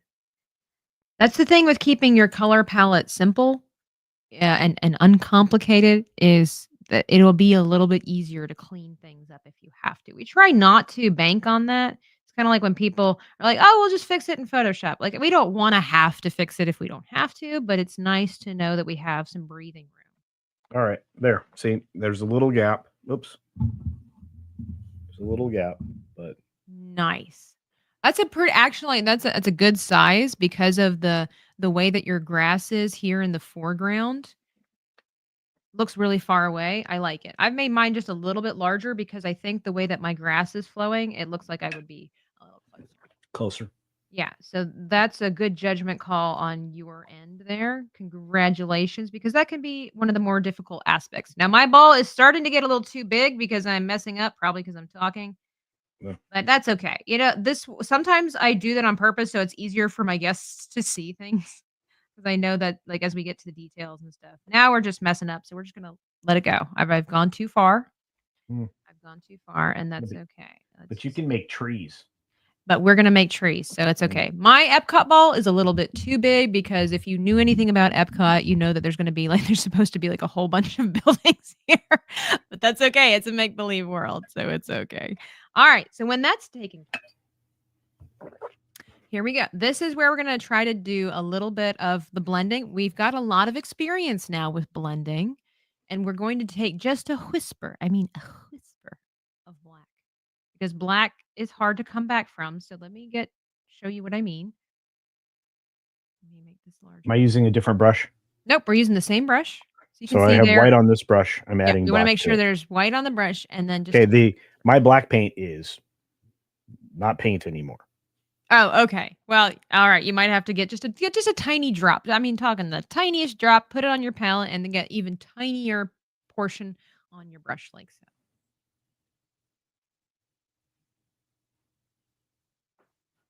Well, good for you, Freddie. I wish I had technology that lasted as long as yours. Sometimes it's not like I'm not saying that it necessarily dies, but there are some times where things just they don't last as long. You said you had some mics from 25 years ago. I think we can all agree stuff is not made to last anymore. There we go. That what you're Let me get a see you. Yeah, just a whisper because you can always get more. So what okay. we're gonna do, the light source is coming from this direction. We want to make sure that so we're gonna start over here, and all we're gonna do, let me showcase to you, is I'm gonna take that corner with the black, and we're gonna dab like this. Can you see me dabbing like that? Can you see me dabbing like so? And I'm going in a circular pattern. Do you Oh, see? dabbing. Yes, we We are. can do Yeah. that. Okay. Exactly. You see how we're doing this? And then we're going to work our way towards the brighter section of the Epcot ball. And this will basically make lighter and lighter gray until it essentially gets to like white. It will also eliminate the swirl patterns or the brushstroke patterns that we left behind in the ball. So now it will look less like a, circle over there on the horizon. And now we're adding that texture to it. Hey, rolling chairs.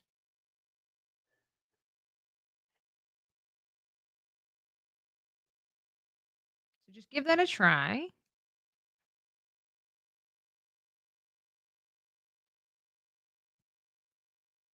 So we've got a lot of beautiful brush stroke patterns or brush patterns, I should say, because now we're no longer stroking, we are dabbing. And so this will visually change things for us and separate it from the background, the foreground, and everything like that because of uh, the switch up, which is really cool. Now, if you happen to add too much black, which is always possible to do, you just keep dabbing until you get mixed or until it gets mixed together with the white a little bit more. Trying to keep it looking rounded.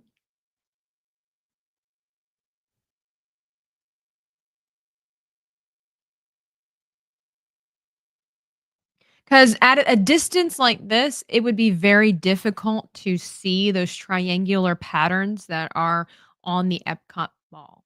So that's why we're just adding a little bit of the shadow here.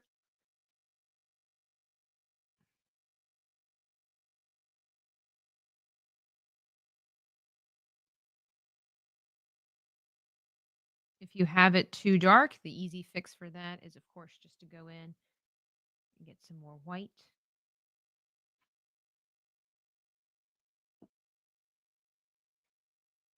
Still doing that dab pattern. Kind of going in a circular direction here. We're making it. This is great. We're nearly finished.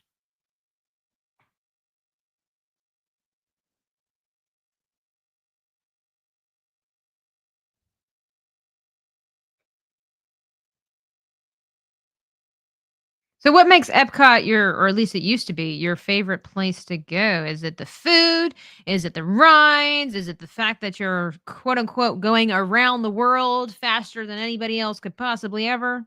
I like the environment. I think the environmentals of that park are designed in a way that it's basically a master class in theme park design because of the various levels of kinetics, or it used to be that way. Before they got rid of the Fountain of Nations and the other things that gave you the mid and high level kinetics, you ended up with a park that was basically everything. It was the classic hub and spoke pattern in the front, and then another hub and spoke up above, except that the hub was the lagoon. The water, the big body of Mhm. water in the middle of the showcase, world showcase. But the attractions were unobtrusive, yet educational, so that it was a new term invented by Imagineers called edutainment. Edutainment. Oh, I Uh, like that. yeah, and that was kind of it. I mean, the fact that, no matter what, even as an adult, you could enjoy the little nuance of Mm. the things they were trying to teach you about, well, back then, about communications. And of course they destroyed the descent because we all of a sudden had a lot of the technology they were showing off. But they had the Wonders of Life pavilion, so you could learn about, Oh. the body, kinesiology, anatomy, all kinds of things like that.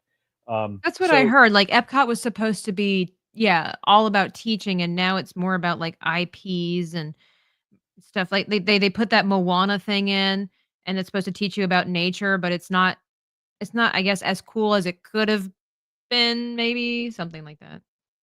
no, you're exactly right. I mean, that your understanding is correct. I mean, originally, I mean, you could take school kids there and they wouldn't know it, but while they were doing rides, attractions is the Disney word for that. But while they were doing attractions, they were actually learning something, which I thought was kind of amazing. So Yeah. I loved every second of it. But then again, um, I was a weird young person, and then, of course, as I'm I got older, my appreciation for it grew because, like, I literally could eat things from around the world that I wasn't gonna, without traveling, I wasn't gonna be able to eat again. So it was like, it was definitely an opportunity that I still feel like um,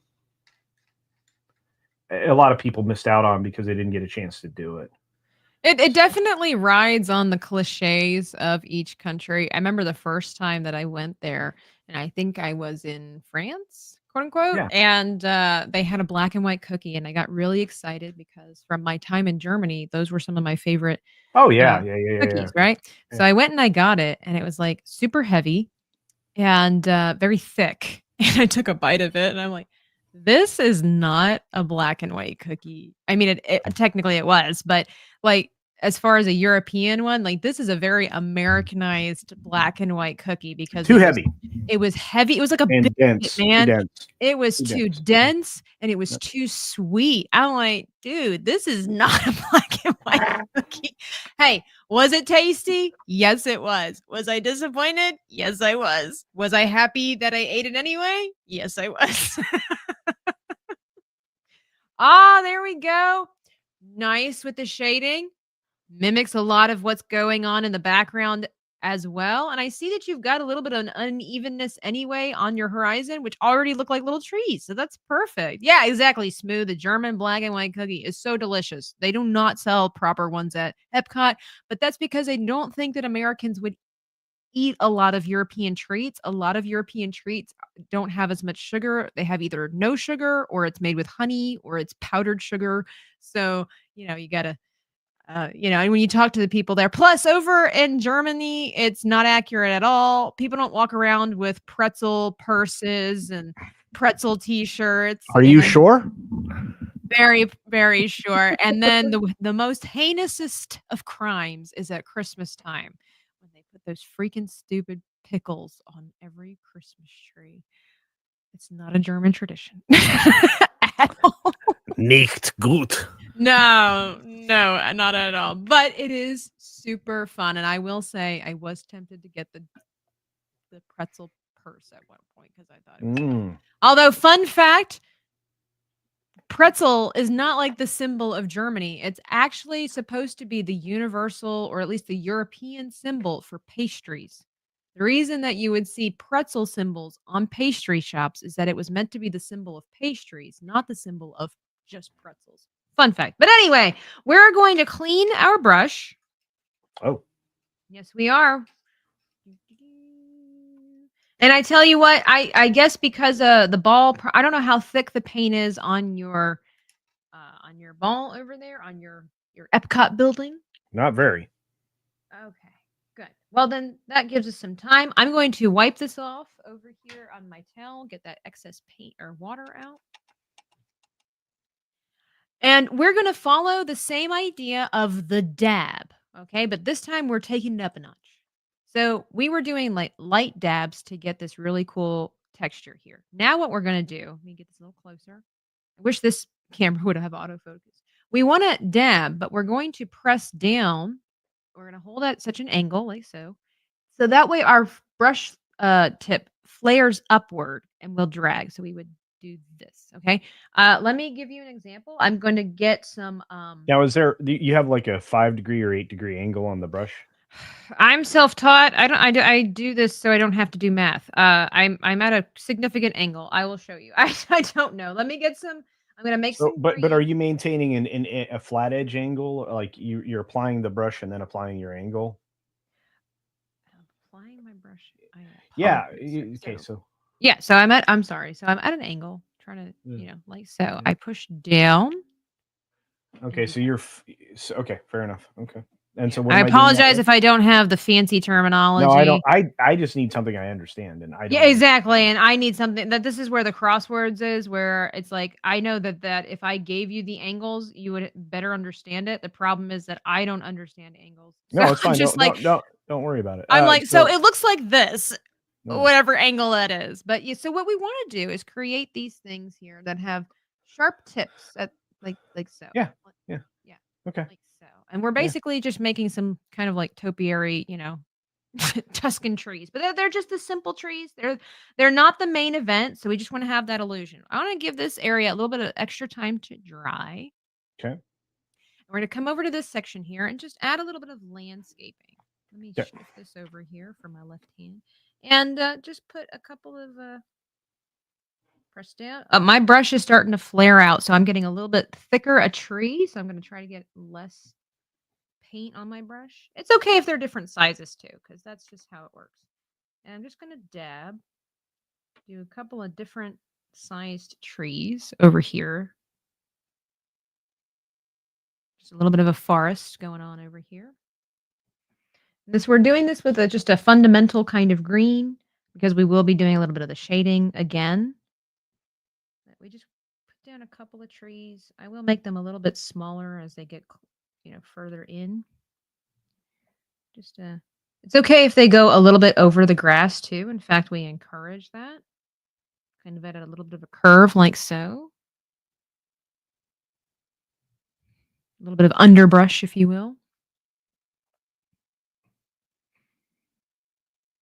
Smoo, I would love that. Disney doesn't really have good food. It depends on where you go. Like I said, I was at Animal Kingdom the other day and I went to Pandora and I forget what the restaurant is called, but it's kind of like this mix of the Navi meets, the humans. And they had this amazing dish where you build your own kind of bowl. I don't know what it's called, but it's some kind of fancy science fiction name. But it's just a bowl, and you get to determine what kind of meat you want, what kind of underfood you want. Do you want rice? Do you want hash? That kind of stuff, black beans. And I got grilled chicken on a bed of sweet potato hash that had red, green peppers and onions, I think a little bit of cabbage, and you can pick what kind of dressing you want to go over top of it. And it was like this creamy, I want to say like ranch was the undercurrent or like the thing, holding the dressing together, but it wasn't just ranch. It was something else. And it was so good. It was probably one of the best normal kind of meals that I think you could get at a theme park that fills you up. And I would say is almost good for you because sweet potatoes are good for you. It wasn't like this, heavy fat, greasy substance. It was actually so good. I was picking it apart. I'm like, how can I make this at home? Red Staccato DDS with the whimsical teeth. How are you doing, friend? Lawrence Knight says, smooth. Lawrence, by the way, I showed off the dice that you graciously offered to me or gave to me off of my wish list. They are so beautiful. Now, friend, I didn't know that it came in a set. I thought I was just getting this. I thought I was just getting this one. And all of them come with the one ring inside of them. So, as a huge Lord of the Rings person, I was like, this is the most beautiful thing I think I've ever seen. That's so great. Thank you so much. Thank you so much. They will be used next time the art party's around. So it's beautiful. Graphic Edit over there on Kick. Thank you for the follow. Welcome in. We've got over 350 followers over there on Kick. I appreciate you. I see all of you and I appreciate you. So yeah, we just got this weird little tree line going on over here. Just kind of something fun, something simple. Doesn't have to be overcomplicated because again, we are going to layer it. And we're going to do the same thing on the other side. Now, every forest will look a little different, but I'm going to go ahead and do the same thing over here. Just kind of press down. You can always, if you want to, if it gets a little too difficult with the brush, because it does have quite a bit of paint and stuff like that going on in it, it's under a lot of stress. You can always just stick with the dab pattern like what we were doing. That will definitely create the illusion of like the bushes and stuff. Just kind of see what works for you. Hopefully by now you're also figuring out some cool things on your own.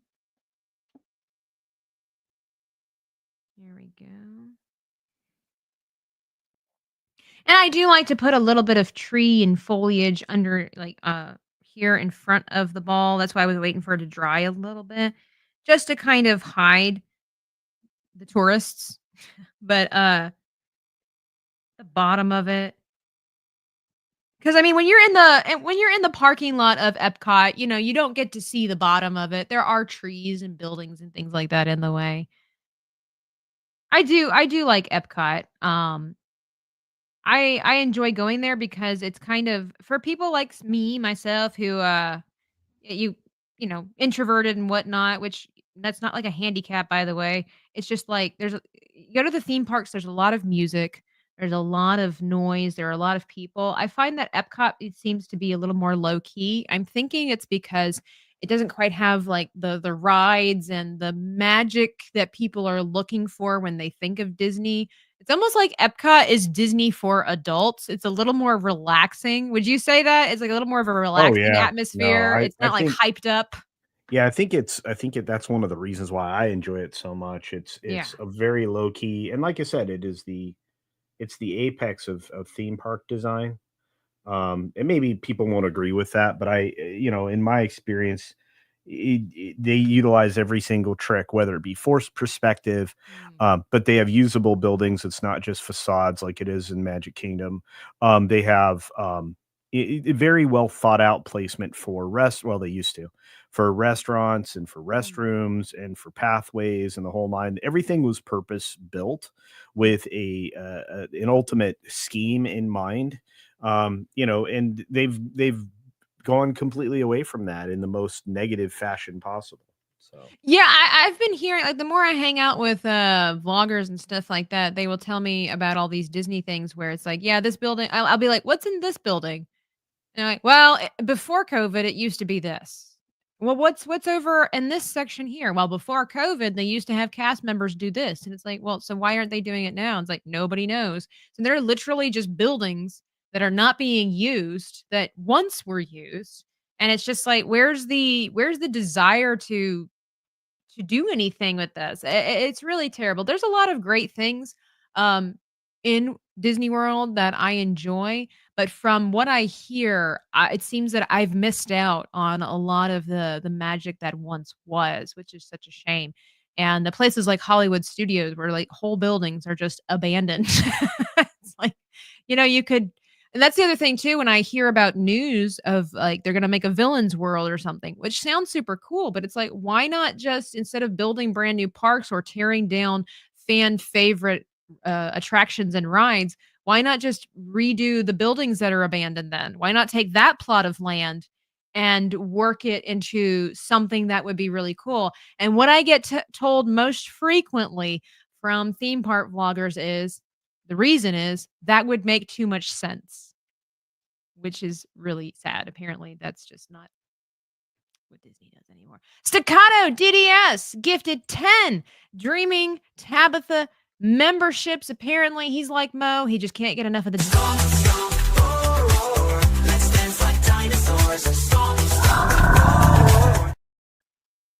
Uh, is Honey I Shrunk the Audience still there? I No, have no idea. no, It's no, I not. don't.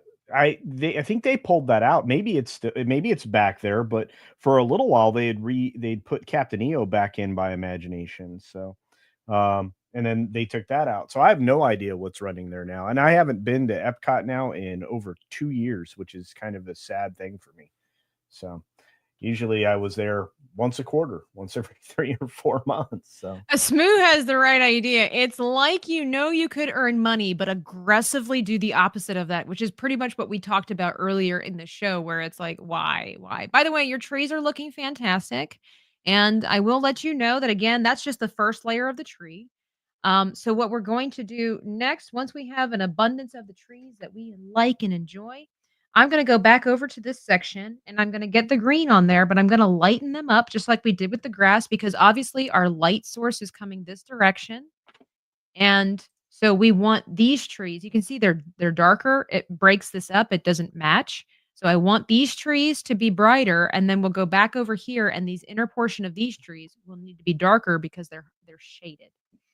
Here we go. You can always add more yellow to your green, or you could even add a smidge, just a tiniest little smidge of white. But let's start with just the yellow. And we're not really covering them up. I want to splotch. Now I am kind of splotching like I did on the Epcot ball because we want to be able to see the dark green in between because obviously that would be the natural. And it's still not quite bright enough to match. I don't want it to necessarily match my grass exactly, but I needed the idea, the lighting to kind of match, even if the color doesn't match exactly. So just a little bit of the white goes in there here and there too, just to kind of soften some of those edges, create a little bit of the underbrush, just like so.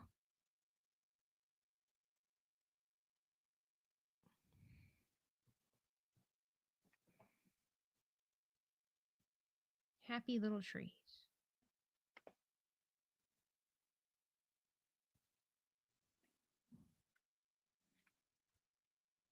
Hey, hello, Anne. Good to see you. Hope you had a good day. Yeah, absolutely. I just caught a snippet of it before the show. Anne has what is it called? Culturally unacceptable crocheters or something like that.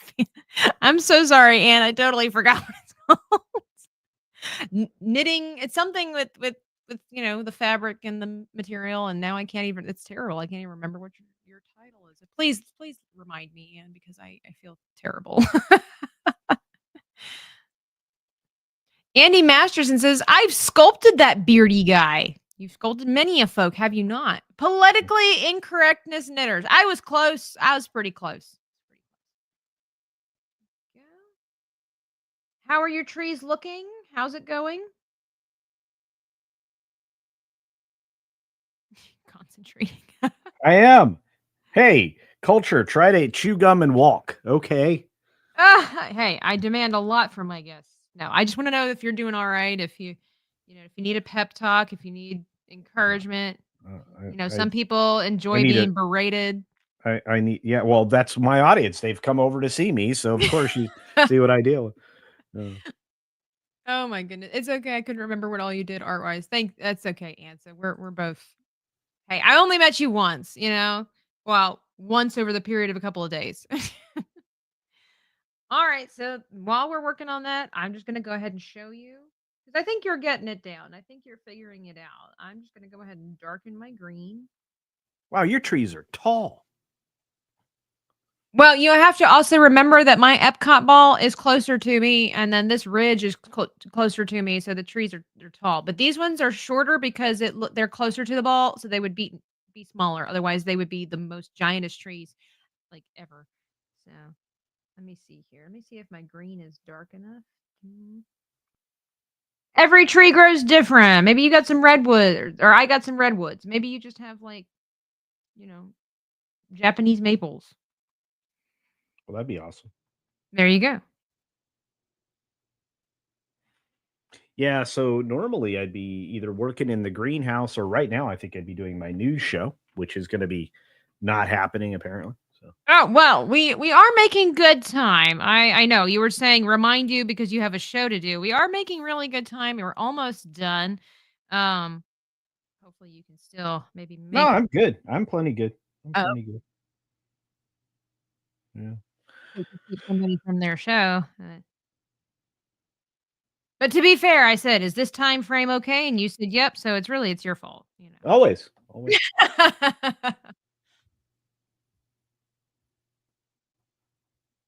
Smoo, if you're still there, and if while we're finishing our little touches of the trees, I am super curious to know. Like you said, it would be an update to my computer. What must I do then to fix my microphone? How can we resolve this? See, I just wish we would had Mr. Microphone still. What is Mr. Microphone? You don't remember Mr. Microphone? Oh, I forget. You're very young. So back in the day, Sorry. there was a commercial about Mr. Microphone, and you could connect it to your car stereo or your stereo in your house or whatever, and that became your karaoke machine. So it was basically like Mr. Microphone. Yeah, I think it was by what was it? Rotten Co. Mr. Microphone. Yeah, you don't remember that? Probably not. Probably not. I was Yeah, too busy one of focusing on the My Little Pony and the Barbie. cheesy line back then was the guy in the car. It was a convertible, and there were a bunch of girls walking on the sidewalk. Said, "Hey, I'll be back to pick you up later." It was, So that's what Andy Masterson just quoted. Hey, good looking. Be back to pick you up. Oh, my girl. It is. X Wing in the chat saying, I like golf. X Wing, teach me how to play golf. I've been trying to golf with X-Wing for like 2 years now. Well, I mean, He's big time now though. He won't hang out with me. He doesn't send me messages. I He know. barely gave me a hug in Florida. I know. And normally we have really good hugs, like pelvic bone to pelvic bone hug. Nice, nice. That uncomfortable like male bonding. Yes, Yes. yes. I know. He doesn't play games with me anymore. To be fair, I haven't asked him, but he should know better. He's too big time. He's too big time. He's so busy just playing games and being cool. It's like after I gave him that compliment about his skin, things have just never been the same between him and I. So, well, pay a guy a compliment and they just shut down. Oh, is that true? Oh. Well, we joked like the first time I got to meet X-Wing in person was in Texas, and I sat next to him and I told him, artists they're quirky and we see the world differently. And I told him, which I thought it was a compliment. I said, "You have buttery smooth leather skin." And it was a compliment because X-Wing has some of the smoothest skin I've ever seen. Yet at the same time, it's very manly and leathery looking. It was a huge compliment, made him uncomfortable. Oh, X-Wing, I do have to message you. I have a question I need to ask you. So there's that. Melissa, hello. Says I'm old. I remember Mr. Microphone. Oh my goodness. I like turtles. Oh my goodness. I thought Tabitha was what's he saying? I thought Tabitha was going to roofie me and wear my skin like a trench coat. See, weirdo, look at that. Like I can't pay anybody a compliment because their mind just goes to the dark place. That's okay. That's all right. Pelvic to pelvic says caveat ties. Maybe that's why he doesn't hug you. He's the one that did that. Oh, Me. yeah. He instigated the full body hug. He's like, so like some guys are like hugging a sofa. Like they're not like, hugging a nice little dainty lady or whatnot. And of course, this is very uncomfortable now for everybody. But when you hug X-Wing, it's like this block. You're hugging like this cement block of bones. So yeah. He's big dude. Like he's like, he's you big, grab onto dude. something. Yeah. Yeah. X-Wing, we're just here talking about your skin, talking about your body type, talking about your pelvic. Oof. That's gonna make everybody uncomfortable. Oh my gosh. I give the best hugs in the world, says Megatron. I don't know. Gina gives some amazing hugs. Top 5 hug givers I've ever experienced in my life, that's for sure. So how's it coming along? I've got my dark trees and my light trees. I got a smattering. I like it. From what I can see, looks good. I see dollops there of yes. There we go. Well, and also remember your this is actually what worked out so great for you is having to adjust accordingly because my grass over here is a different color. There's different variety here, so you have to make what works for yours, and that turned out well.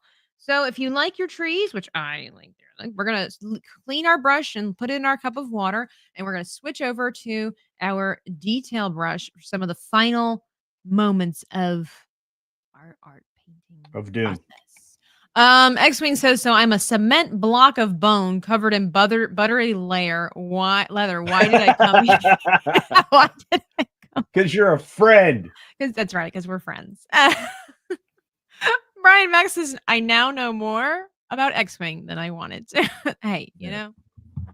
Wow. He is a giant block of butter. Exactly. Wow. He's a very nice guy. I mean, seriously. Yeah, he is.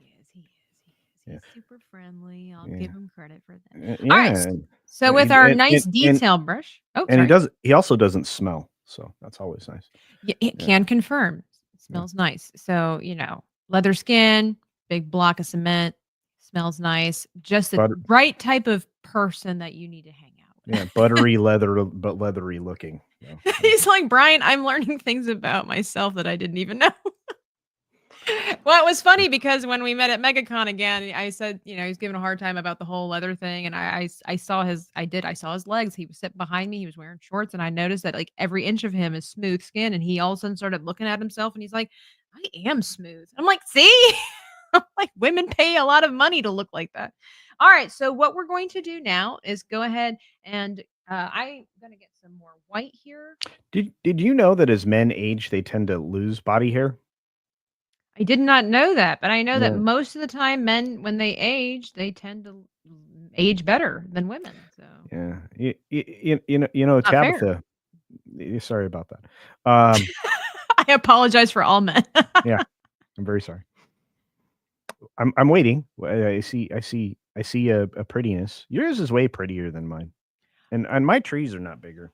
This is not the first time I've done this, and also remember the perspective. Your Epcot is further away. If your trees were bigger, I don't know if it would work. And some of this is still a little bit more of a caricature for perspective, but sometimes the happy colors just balance it out. So I think yours works. Yours looks a little bit more realistic in that aspect, I think.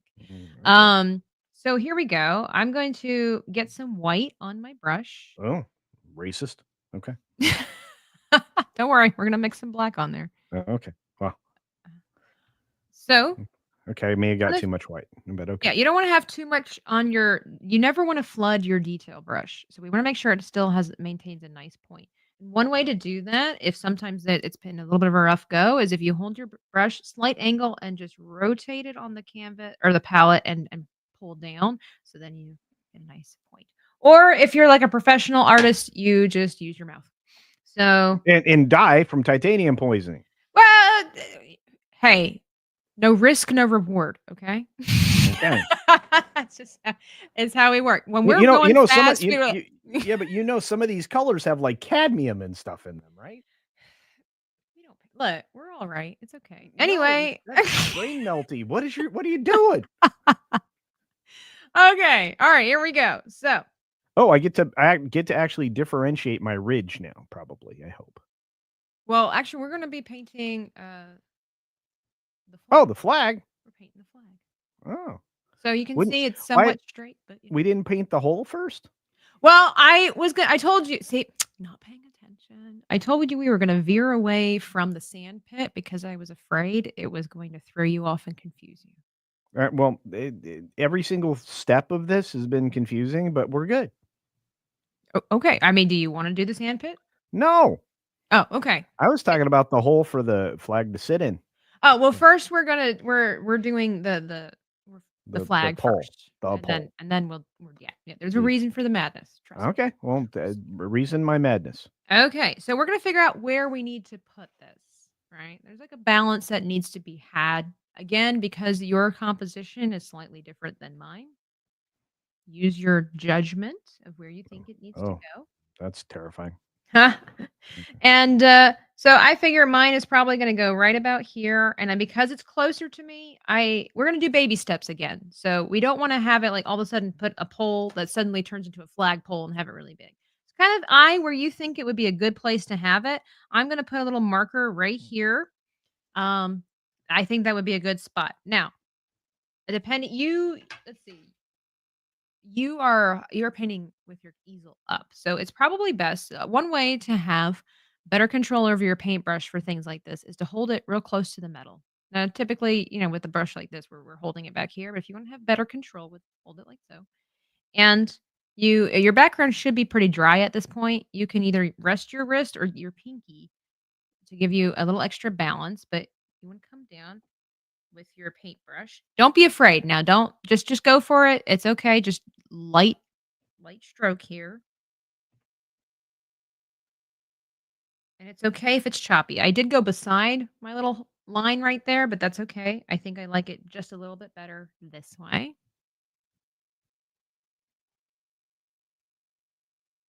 Here we go. We don't need it to be perfect because we're going to be adding things to it. This is just to give us an idea of where it needs to be. And I kept it kind of short because, again, I don't want it to accidentally turn into a flagpole. It also has to do with, perspective. I think I will make mine just a wee bit taller.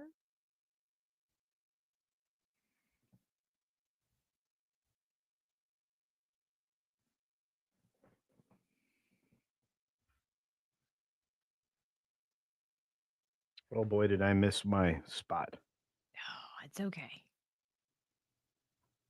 X-Wing says, I love this painting. I'll have to have you come back on and paint if you want to, X-Wing. He painted a Star Destroyer last time.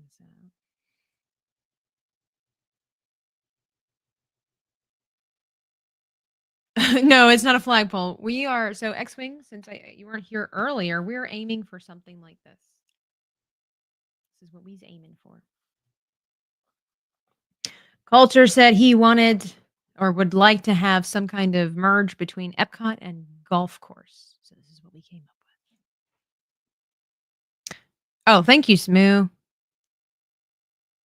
Okay, I will look for that. I appreciate that. Chris Santh, my favorite wallflower in the chat over on Kick. How are you? Happy Saturday. Actually, it's Friday. Some of the chat made it Friday today. We appreciate you. Unplug my mic. Basically, have I tried turning it off and on again? Is what you're trying to tell me, Smoo. When you get the flagpole in there and you like the height, you think it's good, you can work with that. We're just going to make it a little thicker. So the way I do that is I just press down a little harder. I understand that to get this to look like a perfect line is very difficult. That is, again, what gives us the benefit of having like this rough edge, the more rustic look. It's totally fine. It's totally fine. It's fine. Everything matches. So now to give this more dimension, would you add like a little black highlight to it or something? We are going to, once we get the pole established, and basically we're doing our exercises to become familiar with this style or this type of paintbrush, we are going to take a tiny bit of black and make some gray on the other side. Absolutely. Look at you learning. Look at you learning. I'm trying to figure out the light scheme. So yeah. So again, the sun is always coming from this way. So we are going to be putting the which way? Yeah, this way. So basically, what we did with the golf everything will be on this or side. the Epcot ball, yeah, shadows are always going to be on this side. So just kind of mirror what we did with the Epcot ball over here as far as color is concerned. Okay, I feel like that's about as good as I'm going to get, unless you think it should be taller. Well, let's have a look. You'd have to push your microphone aside. Okay.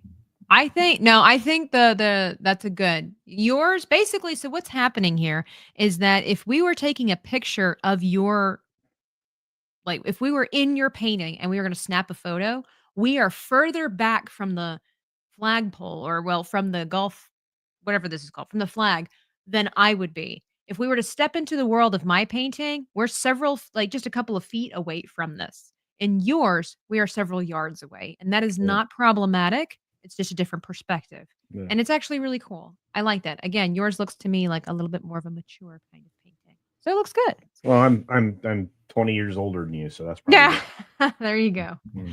All right. So now I'm just going to mix a little bit of black, just a tiny smidge with my white, and just go on the other side. This is a little bit more than I hoped for, so I'm going to brighten it up or lighten it, I should say. And just a tiny bit on the back. It doesn't need to be too thick here. So I'm just a hint of black, you said? Oh, yeah. Yeah. What's really great is that you are going to be consistent with everything that you've done. So it's all going to work. It's all going to work and match very nicely. So here we go. And it's again okay if it's uneven because it just kind of makes it look more real, more organic. It's not, and this is not a part where we want to get stuck on. This is the flag itself is going to be the part that draws our eye more. We just want to give the idea that we're again being consistent with the lighting. X-Wing says, make sure to paint the drunken Florida man falling out of his car and an alligator eating the golf balls. Hashtag Florida. Well, that's what's happening below this ridge for me. And I think the same thing for culture. It's happening. You just can't see it. It's on the other side of the hill. It's on this part of the canvas I didn't paint. So. Exactly. It's happening. You just have to step into the picture. Once, and I'm not rushing you. I'm just saying that once you are done with that, we're going to clean our brush and dry it on our towel, making sure that we keep a nice point on the tip there.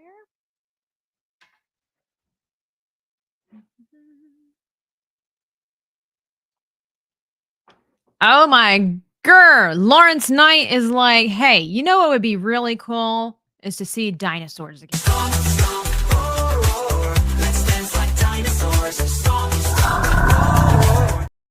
I really enjoy that tune. Thank you so much, Lawrence Knight, for the 10 gifted Dreaming Tabitha memberships. You are now part of the top 10 people in the chat.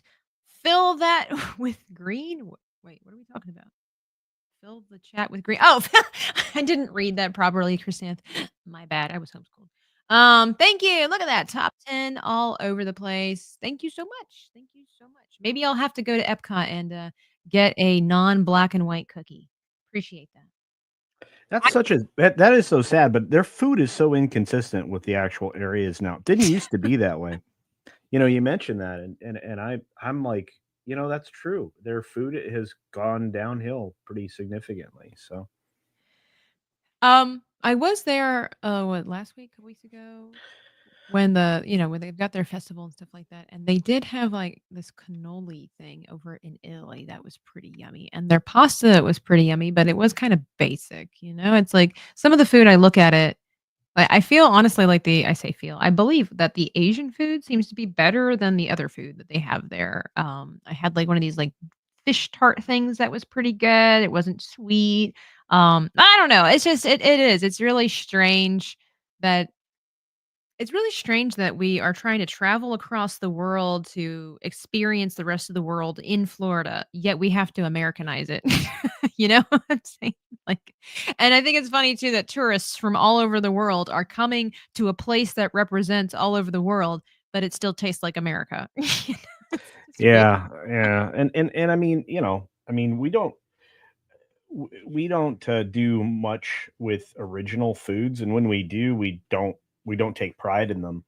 But we do have American versions of other places' food that I think are better than the other places. So there's that. Of Yeah. course, absolutely. All right. In So I am America, now. even if it's bad for you, we still do it better. That's just how we do it here in the Shire. We fry a lot of things. That's true. Hey, Moss, good to see you. Looking forward to tomorrow, by the way. I saw a park hopping video where Epcot sold Belgian waffles, and it was nothing like a Belgian waffle. Not surprised. All right, so you got your poll here. And I got Standing strong. my pointy brush. Cool. Now what we're gonna do is dip into some red. It's time Oh, to dip let's see into if the it's red. still not. Oh, it's not dry. Good. Yeah, red seems red is the strongest dye that is out there, and it seems like it influences Those poor little bugs. Anyway, all right. Go ahead. kill them all. Anyway, so our flag, the way that I have our flag, it's kind of draped, and I think that we can aspire to do this. I'm going to, on our last few bits here, I'm going to challenge you. Okay, let me make this a little bit bigger here. So we could, if we wanted to, just do the flag. That's the triangle. That's No, no, up no, to no, you. no. That's That's up to you. lazy. That's That's lazy. exactly. No, we are going to go all in on a really nice little fabric flag here that lets us know that the wind is not It was blowing. beneath our wings. It's Okay. beneath our wings. So what we're gonna do here, we're gonna start off small. We are gonna make something of a triangle, but it's a little bit softer. We don't necessarily want harsh edges. Actually, let me do it. So if our pole is like this, right? Mm-hmm. Ignore the bottom half there. Right. We're going to just kind of do a soft, Right. Got it. Okay. kind of like this. Kind of like a United Methodist symbol. Gotcha. Okay. There you go. Whatever works for you, absolutely. Now it's fabric, so it's going to, always look a little different. It's okay. It's also going to be floppy. Yeah, and so I am covering the top part of the pole as well because it's draped over that. Here we go, and just kind of like so. Biggles in the chat. Member for 1 month says, "Great guest to have the high culture." Hello. Hey. Caveat Ty says American pizza is way better than European pizza. I can confirm. But that's also because we're accustomed to it. They don't use like pepperoni and stuff. They use like salami and different and like real cheese. So here we go. Real is a brand, right? That's what we're gonna say. I have no idea. I'm not a cheese person. I couldn't tell you. Why is it red? Well, from what I understand, most golf thingies are red. Like traditionally, aren't the flags for the poles red? Depends on the course. Oh, okay. Well, on this course, it's red. Don't ask questions. They're hard to answer. Viva asks the question. Oh my god. What? How long have you been doing YouTube, by the way? I haven't even asked you that. This would be the beginning of year 5, I believe, or it's been 5 full years. January, I think 19th was when I made the channel. I think I didn't release something until the 22nd or something of 2020, I think. So there's that. Nice. And what got you into the YouTube? Stupid people that I like Ryan Cannell and stupid Gary and stupid Jeremy and stupid world-class bologna sausagers and because I won't say their name and stupid let's see, did I say Ryan already? Yeah. Stupid drunk 3PO, that guy. And then like a lot of G&G people, they were stupid. They all and just then, yeah. And there was this guy named Justin that was Justin Proper. I've had him on the channel. He's an amazing person. And he is a what do you call him? He's like a YouTube scout. He like always finds like the new channels. Oh yeah, that's what I've heard. And then all of a sudden they turn into like superstars, and you're like, nice, dude, you're magic. You should be like just have a calling on their life. Yeah. Smooth says this RK Outpost guy seems to have inspired a lot of people. Generally means front pin. Well, X-Wing, you're gonna have to teach me how to golf because I don't know what that means. So then I'm going to do a even smaller triangle, a little bit lower down here. Okay.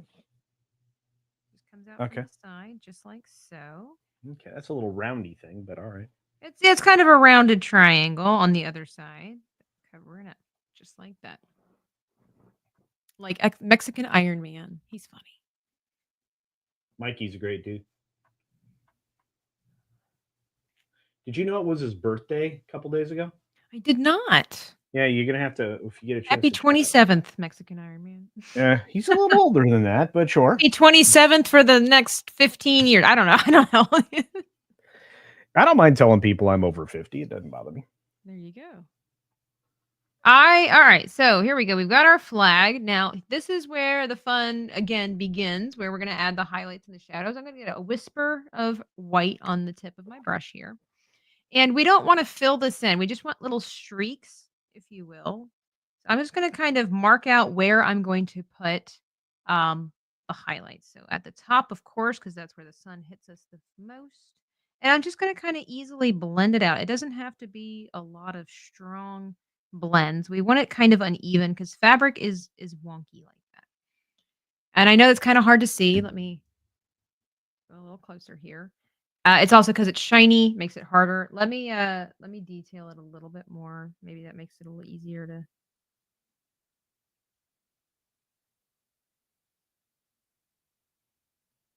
There we go. Okay. There we go. Just I want kind of like, again, everything's consistent with what we've been doing. Everything's led up to this moment. Fabric can be very difficult to do, but we've had practice with the sky and with the grass. So you can see that depending on the way that you've dragged your brush can help indicate the flow of the fabric. We want to have uneven blends here because that is very realistic as well. X-Wing, that's a good idea. A hidden Mickey somewhere. When I was at was it Animal Kingdom, I saw that like they have where was it?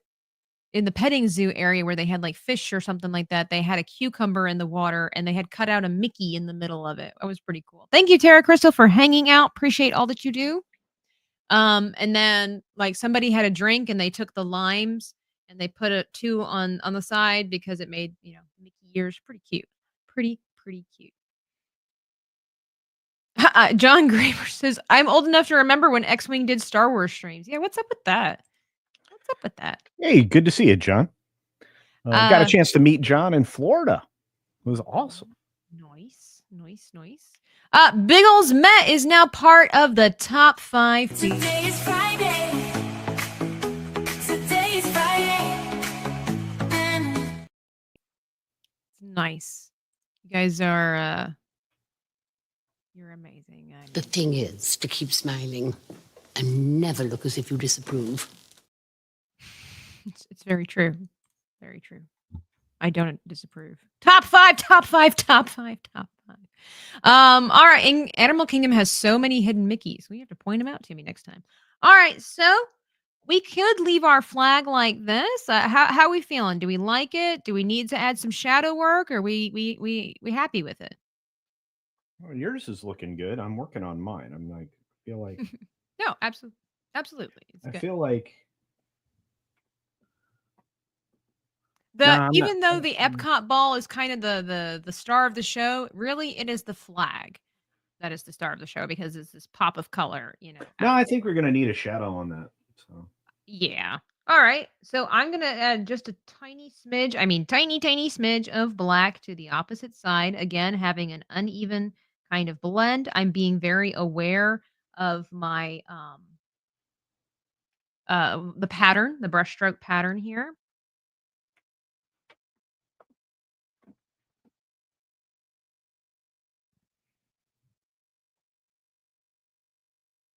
Having kind of an uneven blend as well.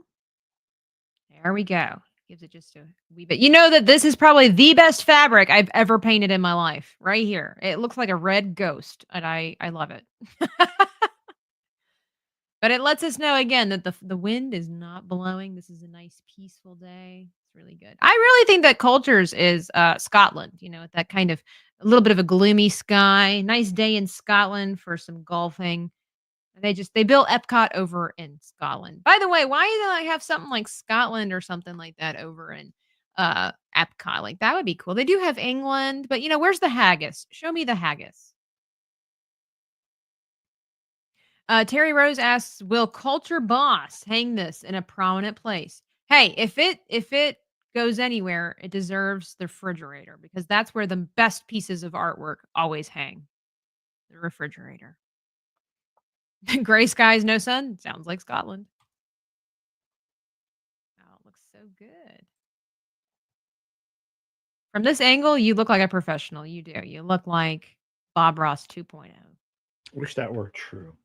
Okay. Comes with practice, man. But look how good that looks. Thanks for hanging out, T-Rex 007. We are almost at the end.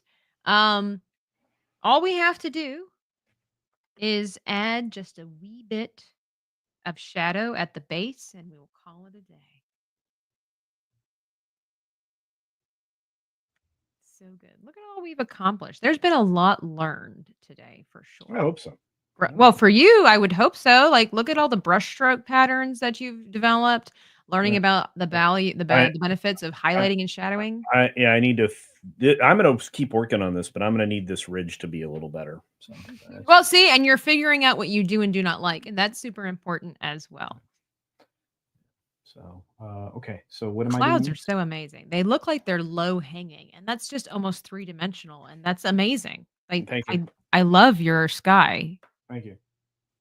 So good. I Will you appreciate let me know when you're done it. with I just need to know how to do the hole. Is kind of Okay, so I'm cleaning off my brush. I'm gonna get rid of the red in there. Again, get the point. So now we're going to do the darkness, right? Gonna get green again. We're getting dark green.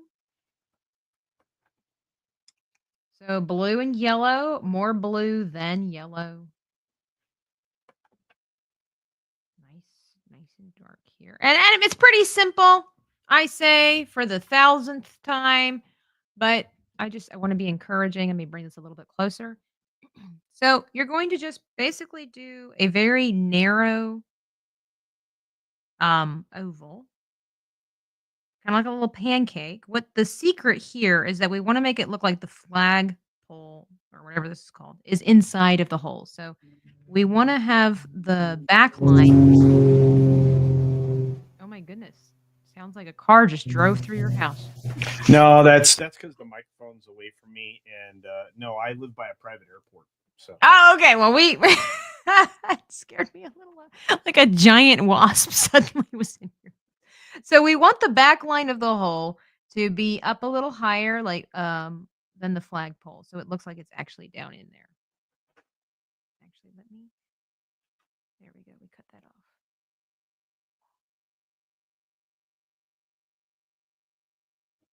Here we go. Monkey Jeebus. Shouldn't this stream be called Beauty and the Beast? Wow. it's true. Okay, so we got ourselves the It needs to be a little darker.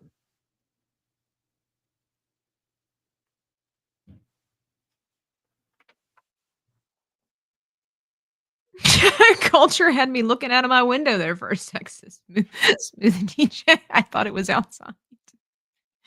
Yeah, it made me a little nervous too. It came out of nowhere, man. No, seriously, I can jump on a private plane in about 5 minutes from now. Nice. Look at you, fancy. Mo says the paintings look great. Have a great day, guys. Enjoy the weather. Sunny and 71. Yeah, it's been nice here too. Been enjoying it. Been taking advantage of it. Okay, I think that's it. Okay, well, once we have that, one last thing that we need to have is a shadow. Otherwise, this makes no sense. Makes no sense. And I mean, if we wanted to get fancy, we could say that the rim on this section here needed to be just a little bit lighter because obviously the sun is hitting it. But we don't have to do that. In fact, here we're just like No, we can definitely do that. Okay, all right. I mean, it needs to be dark. There's a balance again, as always, that needs to be had, but the rim there would be a little bit lighter. And then see you, Mo. Hope you have a great day. Now, you were asking earlier about the water, and we kind of addressed it. This is where that would come into play.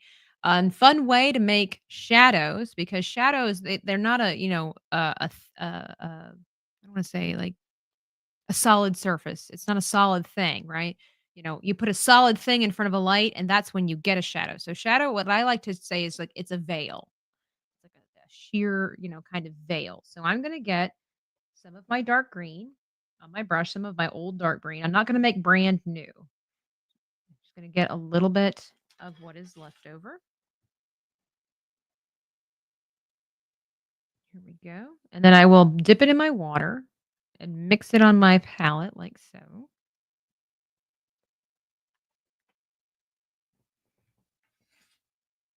And then I just pat out most of it here. I don't want too much.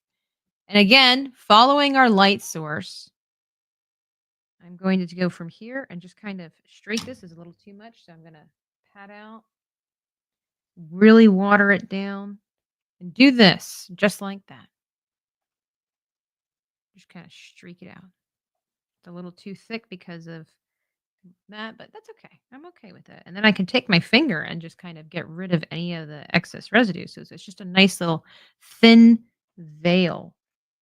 I don't really paint with my right hand. I'm trying to make that easy for other people, but it's not working. Just a thin veil.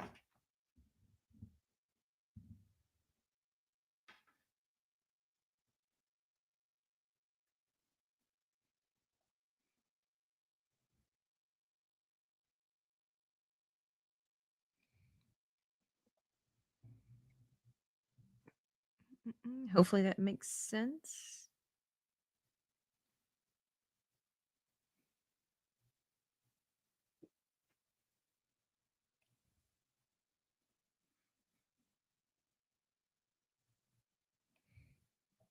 There we go.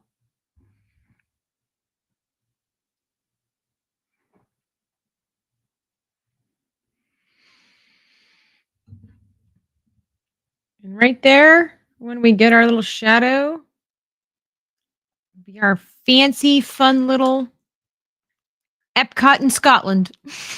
Let me move this over here. There we go.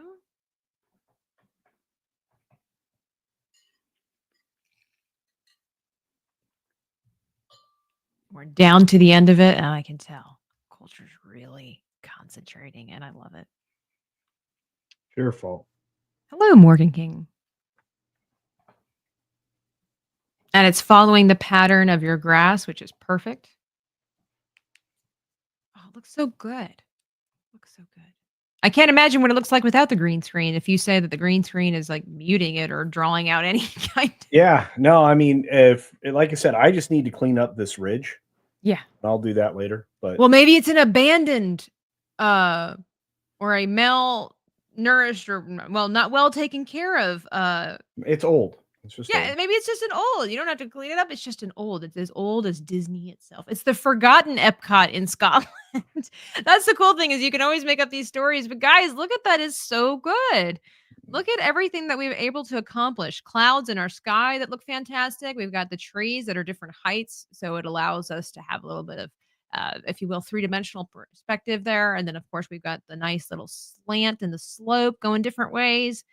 Oh man, it's so good. I love that, so my flag here is kind of like what is it? Is it called perpendicular? Is that the word? Like, kind of level with this. Yours is at an angle like so, which makes it again look like it almost looks like the flag is longingly looking off towards Epcot. And I think that's a pretty fun story. It is. It's a good story. I actually thought about bringing the flag red on the other side of just a little bit hint of it down here under the pole, but sometimes less is more, but of course, you no, want to do what's no. best for you. I'm not. Yeah, I'm not changing a thing other than I'm going to figure out how to make this a little more defined. But Okay, well, one way we could do that. we I don't don't have want to you. do it now. We don't have to do it now. Okay, well, if you think, all right, okay, if you think you can handle it. Chrysanth, I'm just like you. She says, I love the clouds in cultures. I do too. I love her clouds more than mine because they look like real clouds. They look like they're hovering low. It's perfect. I love those. Okay. Hey, Emily Krieger, good to see you. But I love that. Now, when we clean this brush, when we clean our detail brush, we want to rinse it off. And then I like to leave it sopping with the water. Let me bring this back up here. I like to make sure, because we want to make sure it stays detailed. I like to leave it sopping with the water, and then I'll leave it on my towel to clean off afterwards because I don't want to leave it in my cup and then it will bend the bristles. We don't want to do that. That would be unkind. And Alien Embro, wow, your hair looks so great. Wow, thank you. I washed it yesterday. Anyway, Chrisanne says, I'm pretty sure I've been golfing in weather like that. Well, this was really fun. I hope that you like your painting. What do you think? I love it. And it does remind me that, maybe I should try new things like this occasionally. So Yeah, because you can only get better. You're better at painting now than you were 2.5 hours ago. Can you believe it? this was a very good 2.5 hours well spent, I believe. Oh wow, all kinds of stuff is showing up there. Oh my goodness. It's all the lighting stuff that's on the. Oh yeah, lighting is important. Melissa says, "Good job, guys." Yes, you did a really great job. Thank you, everybody. You did for... it. You did it. No, I'm okay. I will say I'm a good teacher, but you have to put the work in. You have to put the work in, and you take that information and you translate it into a really lovely picture. I appreciate you coming on the show. A year later, we got it taken care of. We did it. Yeah, we did it. A year later, we got the mission accomplished.